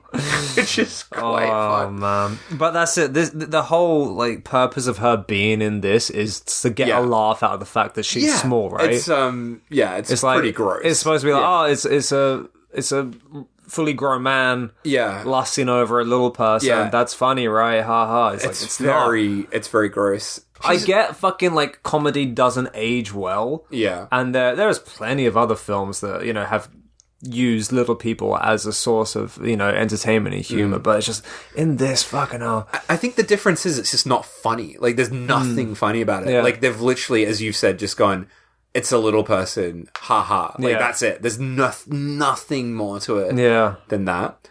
I think she's actually really good in the film. Yeah? I think she's like one of the better actors in this. So then we see the ghost. We meet the ghost. So this is the assassin that we've been told about that's coming to get Sugarwolf. So this character, the ghost, he's played by Boondocks, who is, at least at the time, was a rapper on the Psychopathic Records label. Right. I don't want to shit on a musician that I don't know. Like, I don't know his work. I'm sure it's fine. But it's a bit interesting. He does a blend of rap rock, horrorcore, and country rap. Oh no. And I watched one of his videos, and it was very interesting. It was like him kind of rapping, and it was a very emotional kind of song about his homies dying in a country sort of style, but he had face paint on. And it was just Bit much? It was a bit much. It was a bit much. It was a bit much for me. Anyway. But I'll tell you what, he came rolling in and I was like, oh fuck, this is actually pretty cool. This is where my interest started to spark. This is the best part of the whole film. So he's a great character. He's like walking through very kind of like zombie-like, this character, right? Just storming through the town. And then we get one of the craziest like shifts in tone of a film I've seen in a while, where there's a wagon in front of him, and then he blasts lasers. Yet again, another laser eyes. He blasts lasers out of his eyes and blows up this wagon. And it's a fucking real explosion that they've gotten in this pretty shitty cool ICP film. So suddenly we got ghosts with laser visions. And then, as you mentioned before, he blows up an outhouse. And who is inside that outhouse? So it is actually him, right? Yes. Fucking hell. So I was like, it looks so much like it. And it's the fucking dude from Saved by the Bell. Yeah, it's Dustin Diamond, who is now... Do you know he died, didn't he? He died kind of recently. Relatively, yeah. So, best known as, Screech. Screech! From Saved by the Bell. Yeah, fucking hell. That's insane. Yeah, it's bonkers. But he's the guy who released his porn film, didn't he? He did a porn. Wasn't it like Screech's something? He had the word Screech in it, I think. But all I remember is when that came out, everyone was like, no thanks. I mean, don't want to see that. People of like our generation, we would have grown up watching Saved by the Bell. That was on TV at like 3 p.m. or something every day. Yeah. So to then see Screech like give a dirty Sanchez to some girl he's fucking, I'm just like, not for me, my friend. Yeah, I would say this is the second craziest cameo in the film. There's another one that is just like a mind-melting one. But yeah, Screech.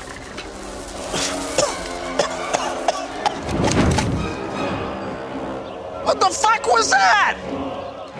I didn't even get a chance to wipe! When this ghost was coming in and like laser visioning everything, I was really hoping he would blow up a horse. Oh, that I was. It's one of those things. Like I was waiting for it to happen. Same with the taxidermy. I was like, he's blown up a wagon. He's blown up a toilet, and there's all these horses around. I was like, please fucking blow up a horse. Kind of like it's like Peter Jackson's Bad Taste. You know when they blow up the sheep. I was waiting for it, and he fucking didn't. Dude, you really should have been in the writers' room for this. I know. You would have improved it so much. This is also in my comments, in my notes for this. I've just said, so Bucky, who's the Jason Mewes guy, Bucky watches this, pissing his pants like crazy, ... loved this. This is like a running joke where Jason Mewes keeps pissing his pants, which I did find really funny. He does, doesn't he? He's like this deputy who's terrified of everything and just immediately pisses his pants. Oh, that's pretty funny. Anyway, so the ghost is out and about, blowing things up with his laser eyes. Sugar Wolf is in his office with Tink on his lap, and Bucky runs in, pants full of piss, demanding his help. Sugar Wolf runs out, tries to shoot the ghost, but he's no match for those laser eyes, mate. But then a secret weapon, right? Yeah, Dirty Sanchez throws him a mirror. Yes. Yeah, and he reflects it back and blows up the ghost's head. He does, and the fucking face prosthetic in this is amazing. Yeah, it's really good. It's like an incaved head. Yeah, it's a really good prosthetic. Quite gruesome. It could have used more scenes like this. I'll tell you what. Like this whole sequence is quite good. So it came and went really fast. But yeah, this is Sugar Wolf and Dirty Sanchez. This is kind of the moment where they become best friends. Oh, so don't they go like drinking? So they go to the bar, and the sheriff is really grossed out by the Mexican's hands. Yeah, Dirty Sanchez used to be like a great gunfighter, right? Yeah. But Big Baby smashed his hands up with a hammer, like we saw before. Yeah, then burnt them, and then pissed on his head. Like they buried him in the sand and pissed on his head or something. They do this thing. Don't they have to like shake hands together? But the sheriff is just like rinsing. He's like wincing with disgust. He's like, and we get that stupid wiggle noise. It's like, that's his wiggle. Oh yeah, we haven't mentioned it yet, but there's so many dumb effects in this. This entire movie is dumb. Yeah, like but the the Looney Tunes kind of effects throughout it, like all the constantly throughout this. So then, cut to a geisha hitting a big gong. That was a weird cut. Yeah. And Big Baby's in a bath getting scrubbed down while his boys are getting a manicure from all these geishas. But the geisha is cleaning him with a broom. It's it's like a floor broom. Scrubbing him down. And Big Baby sets his next assassin onto Sugar Wolf, the Foot. Yeah, I'll tell you what, and they have a line here which I actually laughed at. Yeah. When they're describing the Foot, they say, "The Foot got a bunion with an attitude." Then back to Sugar Wolf. He's riding his horse Snowflake, and he picks up Tink off the ground, hoists her up onto the horse, and says he's going to turn that little muffin out. Which is it's a bit much. Can you imagine saying that to someone? Yeah, no, no. Fucking hell, you got to have some balls to say that to someone. Turn that muffin out. But this next scene that followed was quite funny. Yeah, I thought you would enjoy it. We have a montage of them like just being lovey-dovey and fucking, and it starts off really nice and innocent of them, galloping through the fields and eating and drinking together, and then it turns into like a S&M whipping session. And there's this thing, he's in like a bib with like a baby thing, just like with a dummy or something, and just whipping him in like this S&M clothes. I thought Dave would like that as well. Yeah, I found that very funny. And then cut to the Foot. And this is another one of I was like, well, fuck, this character is awesome. Yeah, this is pretty great. Because we get introduced to this guy. He's in a wheelchair, right? But it's almost like fucking... like steampunk? Yes, it's like a steampunk wheelchair. And he's rolling through the town, and all the town... The town gets engulfed with this overwhelming stench. Yeah. And everyone's just like vomiting and passing out and gagging. And he rolls into town just shouting, I'm the foot, bitch! That's all he says. I'm the foot, bitch! I'm the foot, bitch! So the foot is played by Too Tough Tony, I don't like him anymore. a pro wrestler. Okay. Not a rapper. Okay, that's pro good. wrestler, yeah. He's great in this role. He's great. It's so funny. He kind of reminded me of, what's that fucking line? I'm the juggernaut, bitch. Yeah, kind of yeah. thing, Oh my god, it is very similar to that. It is. I wonder if it was a parody of that. That's what I thought it was, yeah. It could be, yeah. Yeah, Sugar Wolf gets his office invaded by a husband and wife. And actually, you know what? This could be the craziest cameo of the film. I forgot about this one. Oh, okay. I don't know if you recognized who these two No, people I didn't at all. were. Okay, so these are random characters that just come in and they start complaining about the smell in the town. It's a husband and wife.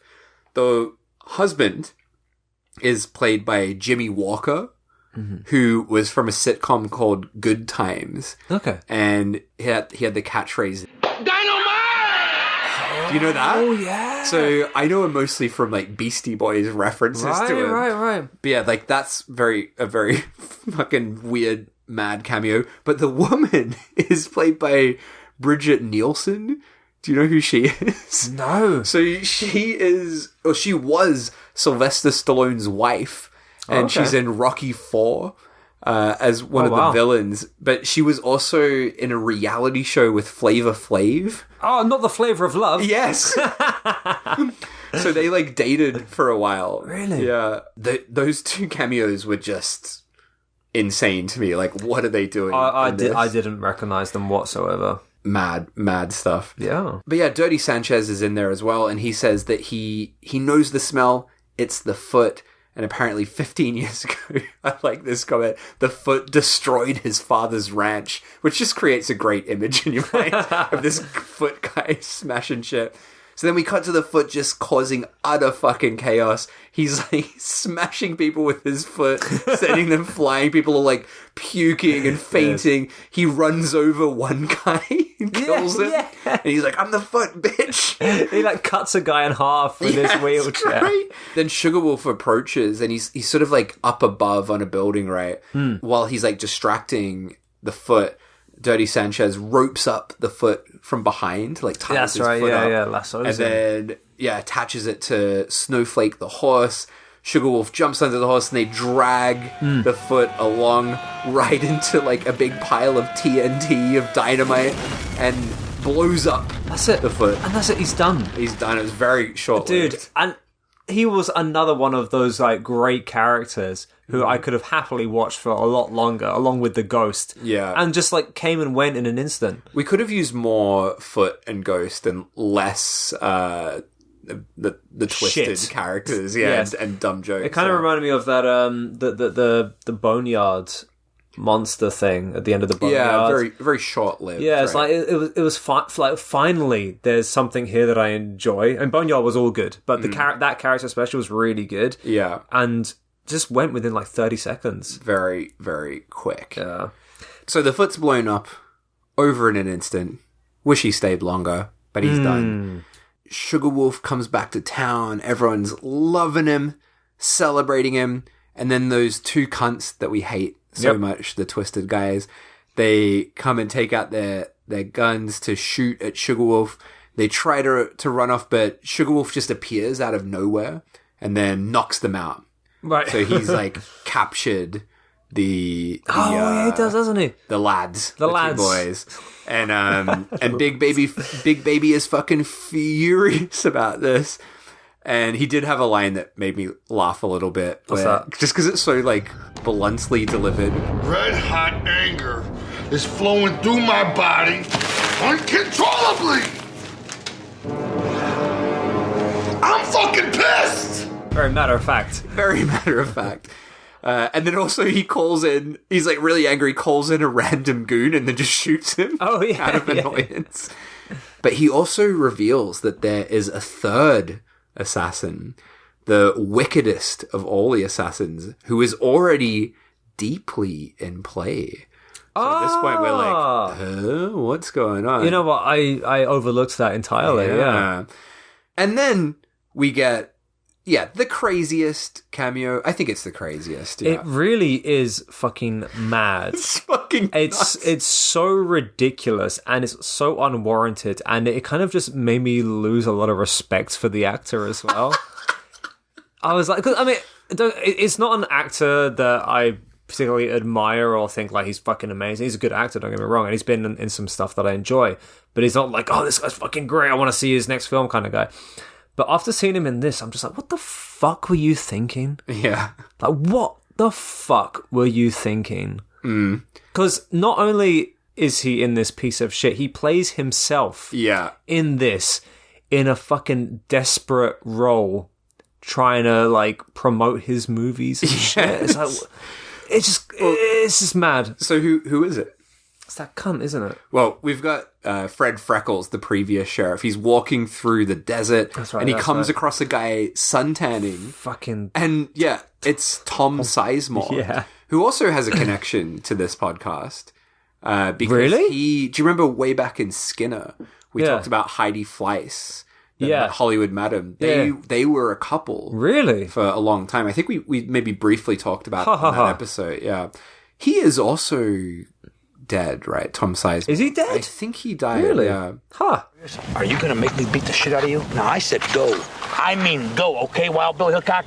Get out of here! But I'm your biggest fan. I've seen all your films. I don't care. Harley Davidson and the Marlboro Man, Where Sleeping Dogs Lie, Saving Private Ryan. I mean, I loved them all. You've seen Where Sleeping Dogs Lie? Now listen, I thought that was my very best work. Oh, it was incredible. We've got the Fred character just asking him for an autograph. And at first, Tom Sizemore, like, freaks out and gets all angry at him. But then he starts to be like, oh, well, actually, you like my films, do you? And, like, kind of gets excited. And they just name drop a whole lot of his films. And that's it. It's the most It's in a film that's in almost entirely pointless scenes. Yeah. This is the most pointless. It really is. And we've skipped over a lot of very pointless scenes in this. But it's like that dumb bumbling sheriff, even he gets tired of him. He's just like, oh no, I'm gonna go now. And he's like, hey, you don't want to hear more about my... Just, oh, fuck. Like, this is awful. Can you imagine if this was his last role? Jesus Can you imagine if this was his last role? Or they do like a retrospective of Tom Sizemore's work and finish it with Big Money Rustlers. You go to like a museum and just this one scene is playing on loop in a little booth. It's an awful scene, and it's one of the worst things in the film. And this is really the film. I'm just like, how the fuck is this in here? Because like roles like Jason Mewes and Saved by the Bell guy and Vanilla Ice, you can kind of like almost like connect them to Insane Clown Posse in a way. They're very dumb. They're dumb people, you know? You can think how it would happen in a way. Yeah, but this fucking Tom Sizemore? Yeah. How does that happen? Imagine if he was a juggalo. Wow. Yeah, it's mad and it has nothing to do with anything. You know, this film, this scene upset me more than a lot of I just felt sad after watching it. I wonder if he got like paid a lot for it. I wonder if that was like 1 million. Yeah, it just went to him to a shitty cameo. Oh boy. Hell. So then back to the plot of the film, if you want to call it that. But we're in the prison cell. Poot and Stank, the two twisted guys, they're locked up, pissed off about being locked up, and Sugar Wolf is just slapping them around. So we cut later on in the night. Dirty Sanchez pulls up to Sugar Wolf's house and tells him there's another assassin in the another assassin in the, what would you say, in the loop, in the works, in play. In play. But Sugar Wolf is in bed with Tink and says it's not a good time to talk to him. This is quite funny. Yeah. So then Tink pulls out a gun. And he's like, what the fuck are you doing? And she takes off her mask. She's wearing a mask. And then it's a dude. Yeah. Cold. And she's like, the name's Tank. Yeah. And it's like a bearded little person. And obviously, much, you know, I can't understand his position. He just starts vomiting. He's like retching because he's like, but didn't we fuck or something? Yeah. Does he say that's the only part I enjoyed? Yeah. So, yeah, Tink, the little person, Bridget the midget, is actually a dude with a beard. She has a gun and says that he's going to shoot the sheriff's shooting hand or pimp slapping hand or something, and shoots a big old hole through it. Yeah, through his hand. The fucking hand is so ridiculous. Wobbly, fake It's hand. like double the size of a human hand. It's so fat and wobbly. But yeah, shoots him through the hand.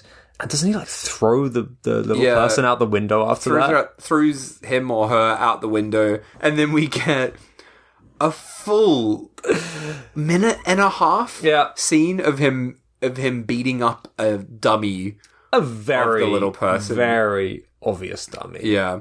And then he puts a bit of dynamite into Tank's mouth and blows him up. I actually found this scene quite funny.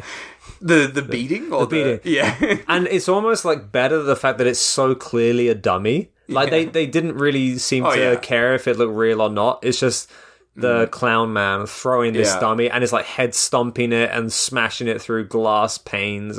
It's just so over the top and silly. Yeah. It's very like latter day trauma. You little motherfucker. Get some of this. And then we cut to New York.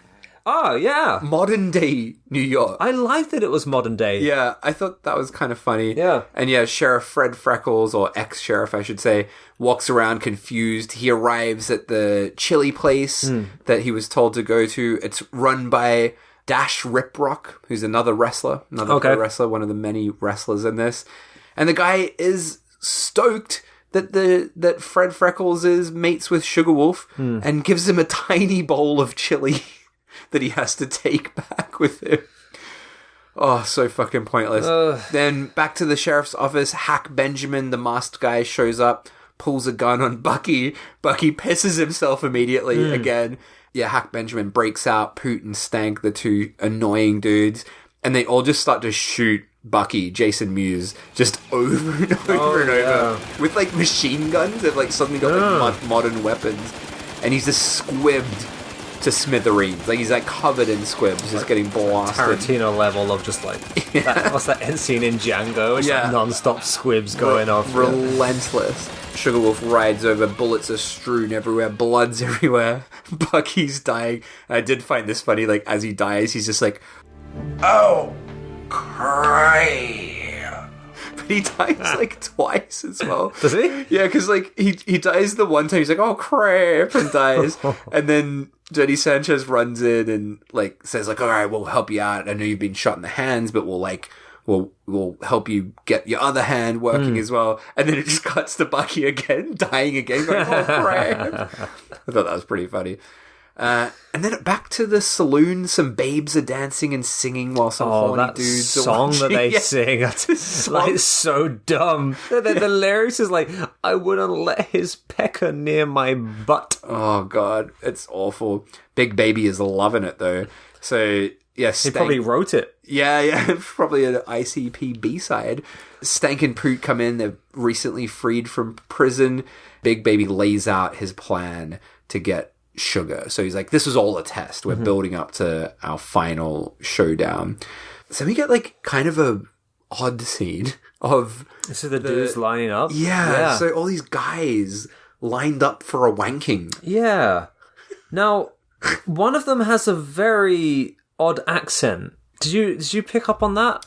I was like, where's this one dude from? I don't know if he was like sounded Australian or something. I don't know if it was Australian, but yeah, they're all like very unusual guys in this line of people. It's very distracting. Yeah, I wonder if these were all just like cameos of people. They could have been. I don't know who they are though. Yeah. But yeah, just a bunch of dudes lined up to get wanked off by Sugar Wolf's mum. But then Sugar Wolf shows up all drunk and pushes in line, stumbles into the place, gets that portrait of his dad, Ron Jeremy, and I love this though. This is kind of funny. It's the flashback. Yeah, but before the flashback though, he's like all like sad, like talking to the portrait. But while it's like all sad, you just hear the sounds of his mum just like fucking in the background. Really? I didn't notice. Just like you just hear it just going the whole time. But yeah, as he's looking at this portrait of his dad, he falls asleep, and we get this fucking stupid flashback to like a child Sugar Wolf. So it's like a kid with like ICP face paint with Ron Jeremy, which is creepy. Oh, yeah. And the kid's like dubbed by an adult, which is really funny. And the dad's like swinging around the kid, and at first it's like all fun, and then it just gets crazy with him like swinging the kid around. The kid's going, "Daddy, no!" and it's like this, like the same kind of obvious dummy. Yeah. And Ron Probably the Jeremy same dummy. just throws him, lobs him over a fence. I found that funny, and I love like Sugar Wolf waking up. He's like, "I don't remember that." That was pretty funny. But yeah, the mum comes down post wank or whatever she was doing up there, slaps Sugar Wolf about, gives him a pep talk. So then we get a montage of him working on improving his That's like it. non-shooting. The other hand, yeah, the right? other hand. Yeah. There's stuff of him like shooting at fucking And there's that glasses. stupid fucking gag of him churning butter. Yeah, like a long-winded joke of him churning butter. It looks like he's masturbating. It's very, very funny stuff. But also, like, it's so... The writing's so bad, because, like, the stuff they're saying is, like... You know, if you were writing that scene, you should make it a little more subtle, right? Right. So it's actually believable what they're saying before that reveal. But instead, it's like, oh, I can't wait to fucking splash this all over your face. And it's like over the shoulder, so you just see his like hand Yeah. going up and down, and the Mexicans are like, "I can't wait for it to dribble down to my chin." Yeah, it's like- that's the delicious way. And Yeah. it's like, oh fuck's sake, I know it's a fucking jerk off gag, and he's obviously not jerking off, because no one in their right mind would say that to someone. No. Do you know what would be funnier if he actually was jerking off? If it was, that would be good. That would be a great joke. Fuck, that would have been a great joke. Because you're like yeah. expecting it to be a reveal, and then it reveals that he is Just jerking finish in a fucking cum shot. That would be way better. That would be very funny. Yeah, a bunch of this montage stuff happens, and finally, Sugar Wolf's able to get his powerful slap back and slaps the shit out of Dirty I love that he Sanchez. actually slaps the mustache off of him. I like that joke. Slaps the mustache off. Oh, and at the end, this was a funny joke. He slaps Dirty Sanchez and then goes up to a horse and just slaps the shit out of a horse. Yeah. Then we cut to the big final showdown of the film. Big Baby rolls up in a big wagon with on the wheels. We've got the Psychopathic Records that clown hatchet logo. thingy, right? I thought I recognized it. Yeah. Big Baby comes out, gives a big speech saying it's going to be an honest fight. If he's defeated, his men will leave Mudbug, but if he wins, the town belongs to him forever. As he finishes saying this, there's a shot and his pants are shot off. Like, these pants fall down, and Sugar Wolf strolls in, has a big face-off with Big... I'm saying big a lot. Has a big face-off for his big deal with Big Baby. They start to do the countdown to the duel, but then before the shootout can happen, that fucking idiot, Fred Freckles, runs in with the chili, and a shot blasts out. Who's been shot? Big Baby. Big Baby, obviously. Yeah. Big Baby's been shot. There's like not even... They don't even really wait to like... give. It's just like, he's been shot. But he's not dead yet. He's dying. And as he's dying, he tells Sugar Wolf that he is his father. Fuck off. And Sugar Wolf wipes off the clown face paint to reveal Ron Jeremy. And they make... the very good point, like, you killed your own sons. But he's like, no, they weren't my sons. They weren't my kids. You're my only son. So why was he trying to kill him then? Well, he said that he was doing that to make him a better man. Apparently, it's quite a long play that Ron Jeremy had in this film. But I did find this really funny. Like, as Big Baby dies, or Sugar Wolf's dad, or whoever he is, like... Sugar Wolf, after he's dead, he just says, well, I guess that about sums that shit up. My father was nothing but a big money rustler. And then howls. Yeah, does a big wolf howl. And then we get an absolutely fucking ridiculous final scene with a big party happening at the saloon with everybody celebrating, all delighted as fuck. Everyone's drinking. But then, like, all the villains are just there, like, playing in the band. Yeah. And they make an announcement that Big Baby Chips is here, and he just appears out of nowhere. The piano starts firing rounds up into the air, and he says that the wicked clowns will never die.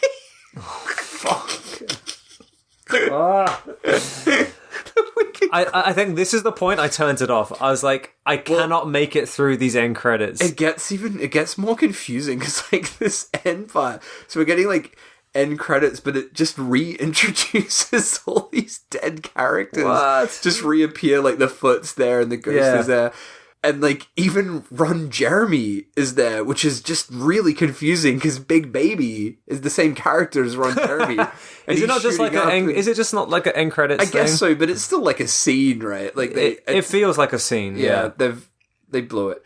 And then we get more credits after that, and just a bunch of bloopers, which are not worth watching. They're not very funny, but the credits like 10 minutes long. I just couldn't do it. So that's the end of the film, and Guy, I've got some bad news for you. We're not. I tell you what, if you no, I'm not announcing anything else.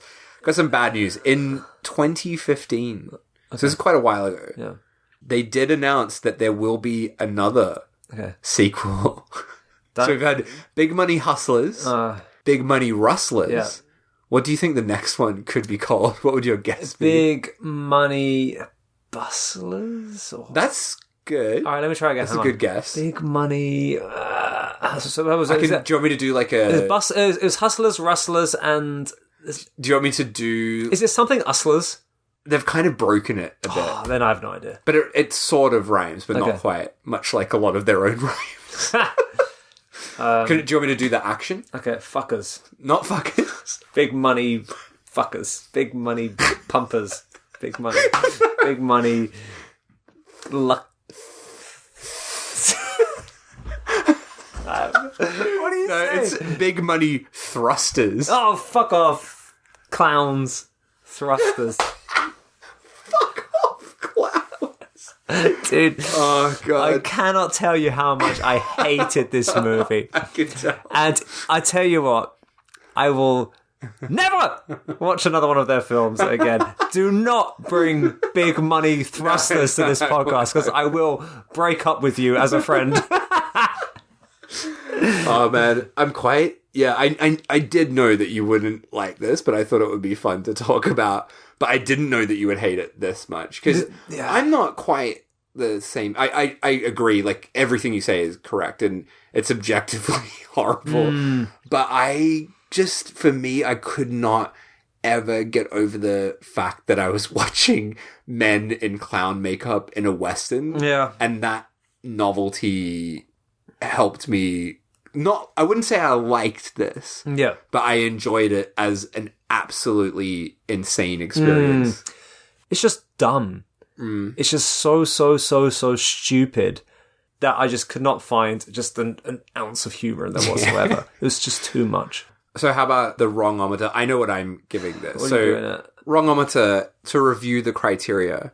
How wrong the film is, how fucked up I think, it is. Can we go through the criteria? Because I'm quite clouded by my own disdain for the film. Yeah. So.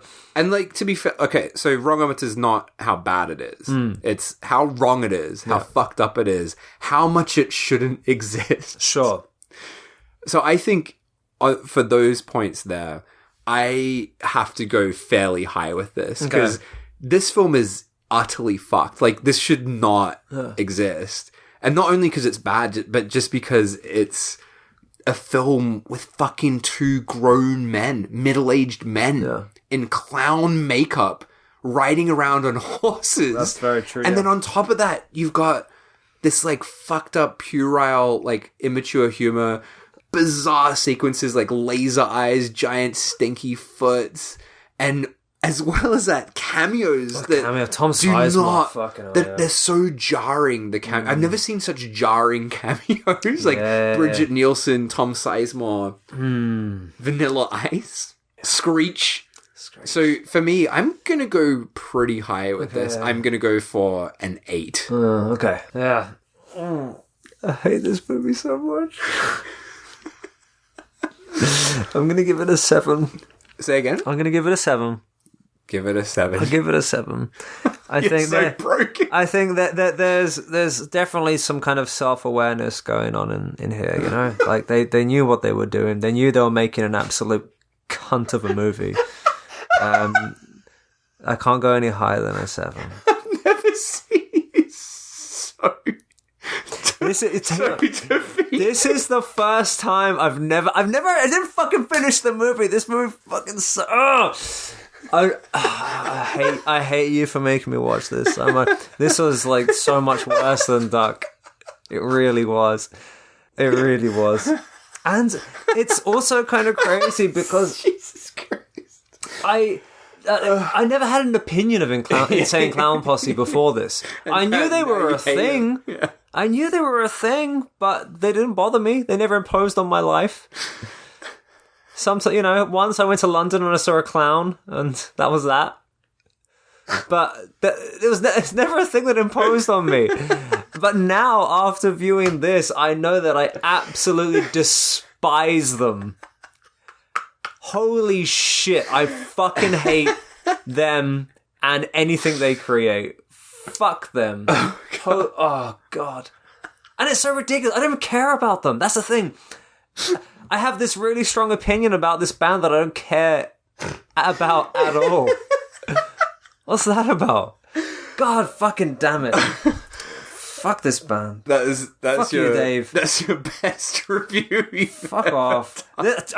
This I tell you what, you gave me a big fuck you for Worm Eaters and one other. This is what else did you give me a big fuck you for? I don't know. Worm Eaters. Well, I know Worm Eaters was a big one. This is like a way bigger fuck you. Worm Eaters was at least like tolerable in a way. This is fuck off. I think maybe you gave me a big fuck off for Zombie or Dog and Arn as well. I don't know. Oh yeah, this is worst. This is the worst film we've ever covered. I'm so mad right now.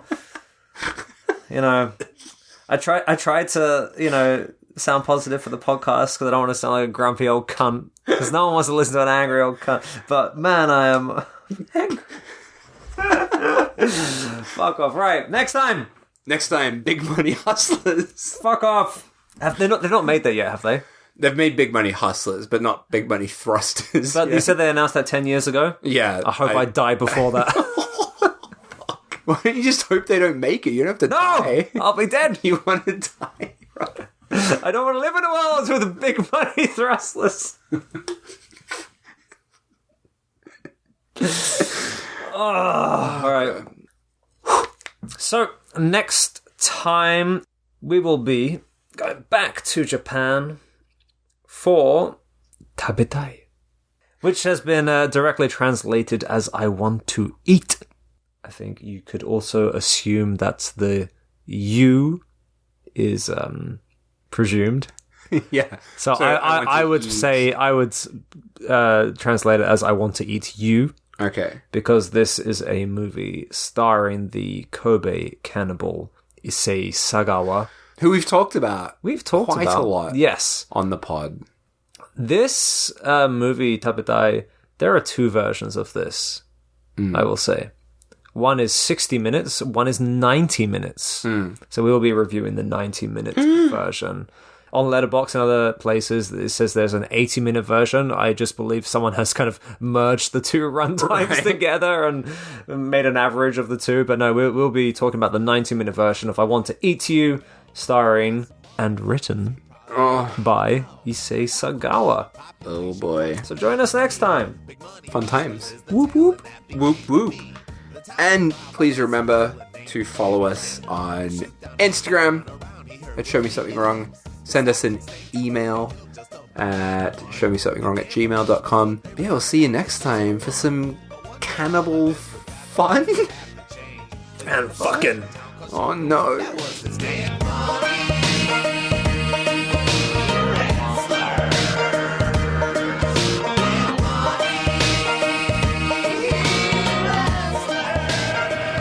Guess that about sums that shit up.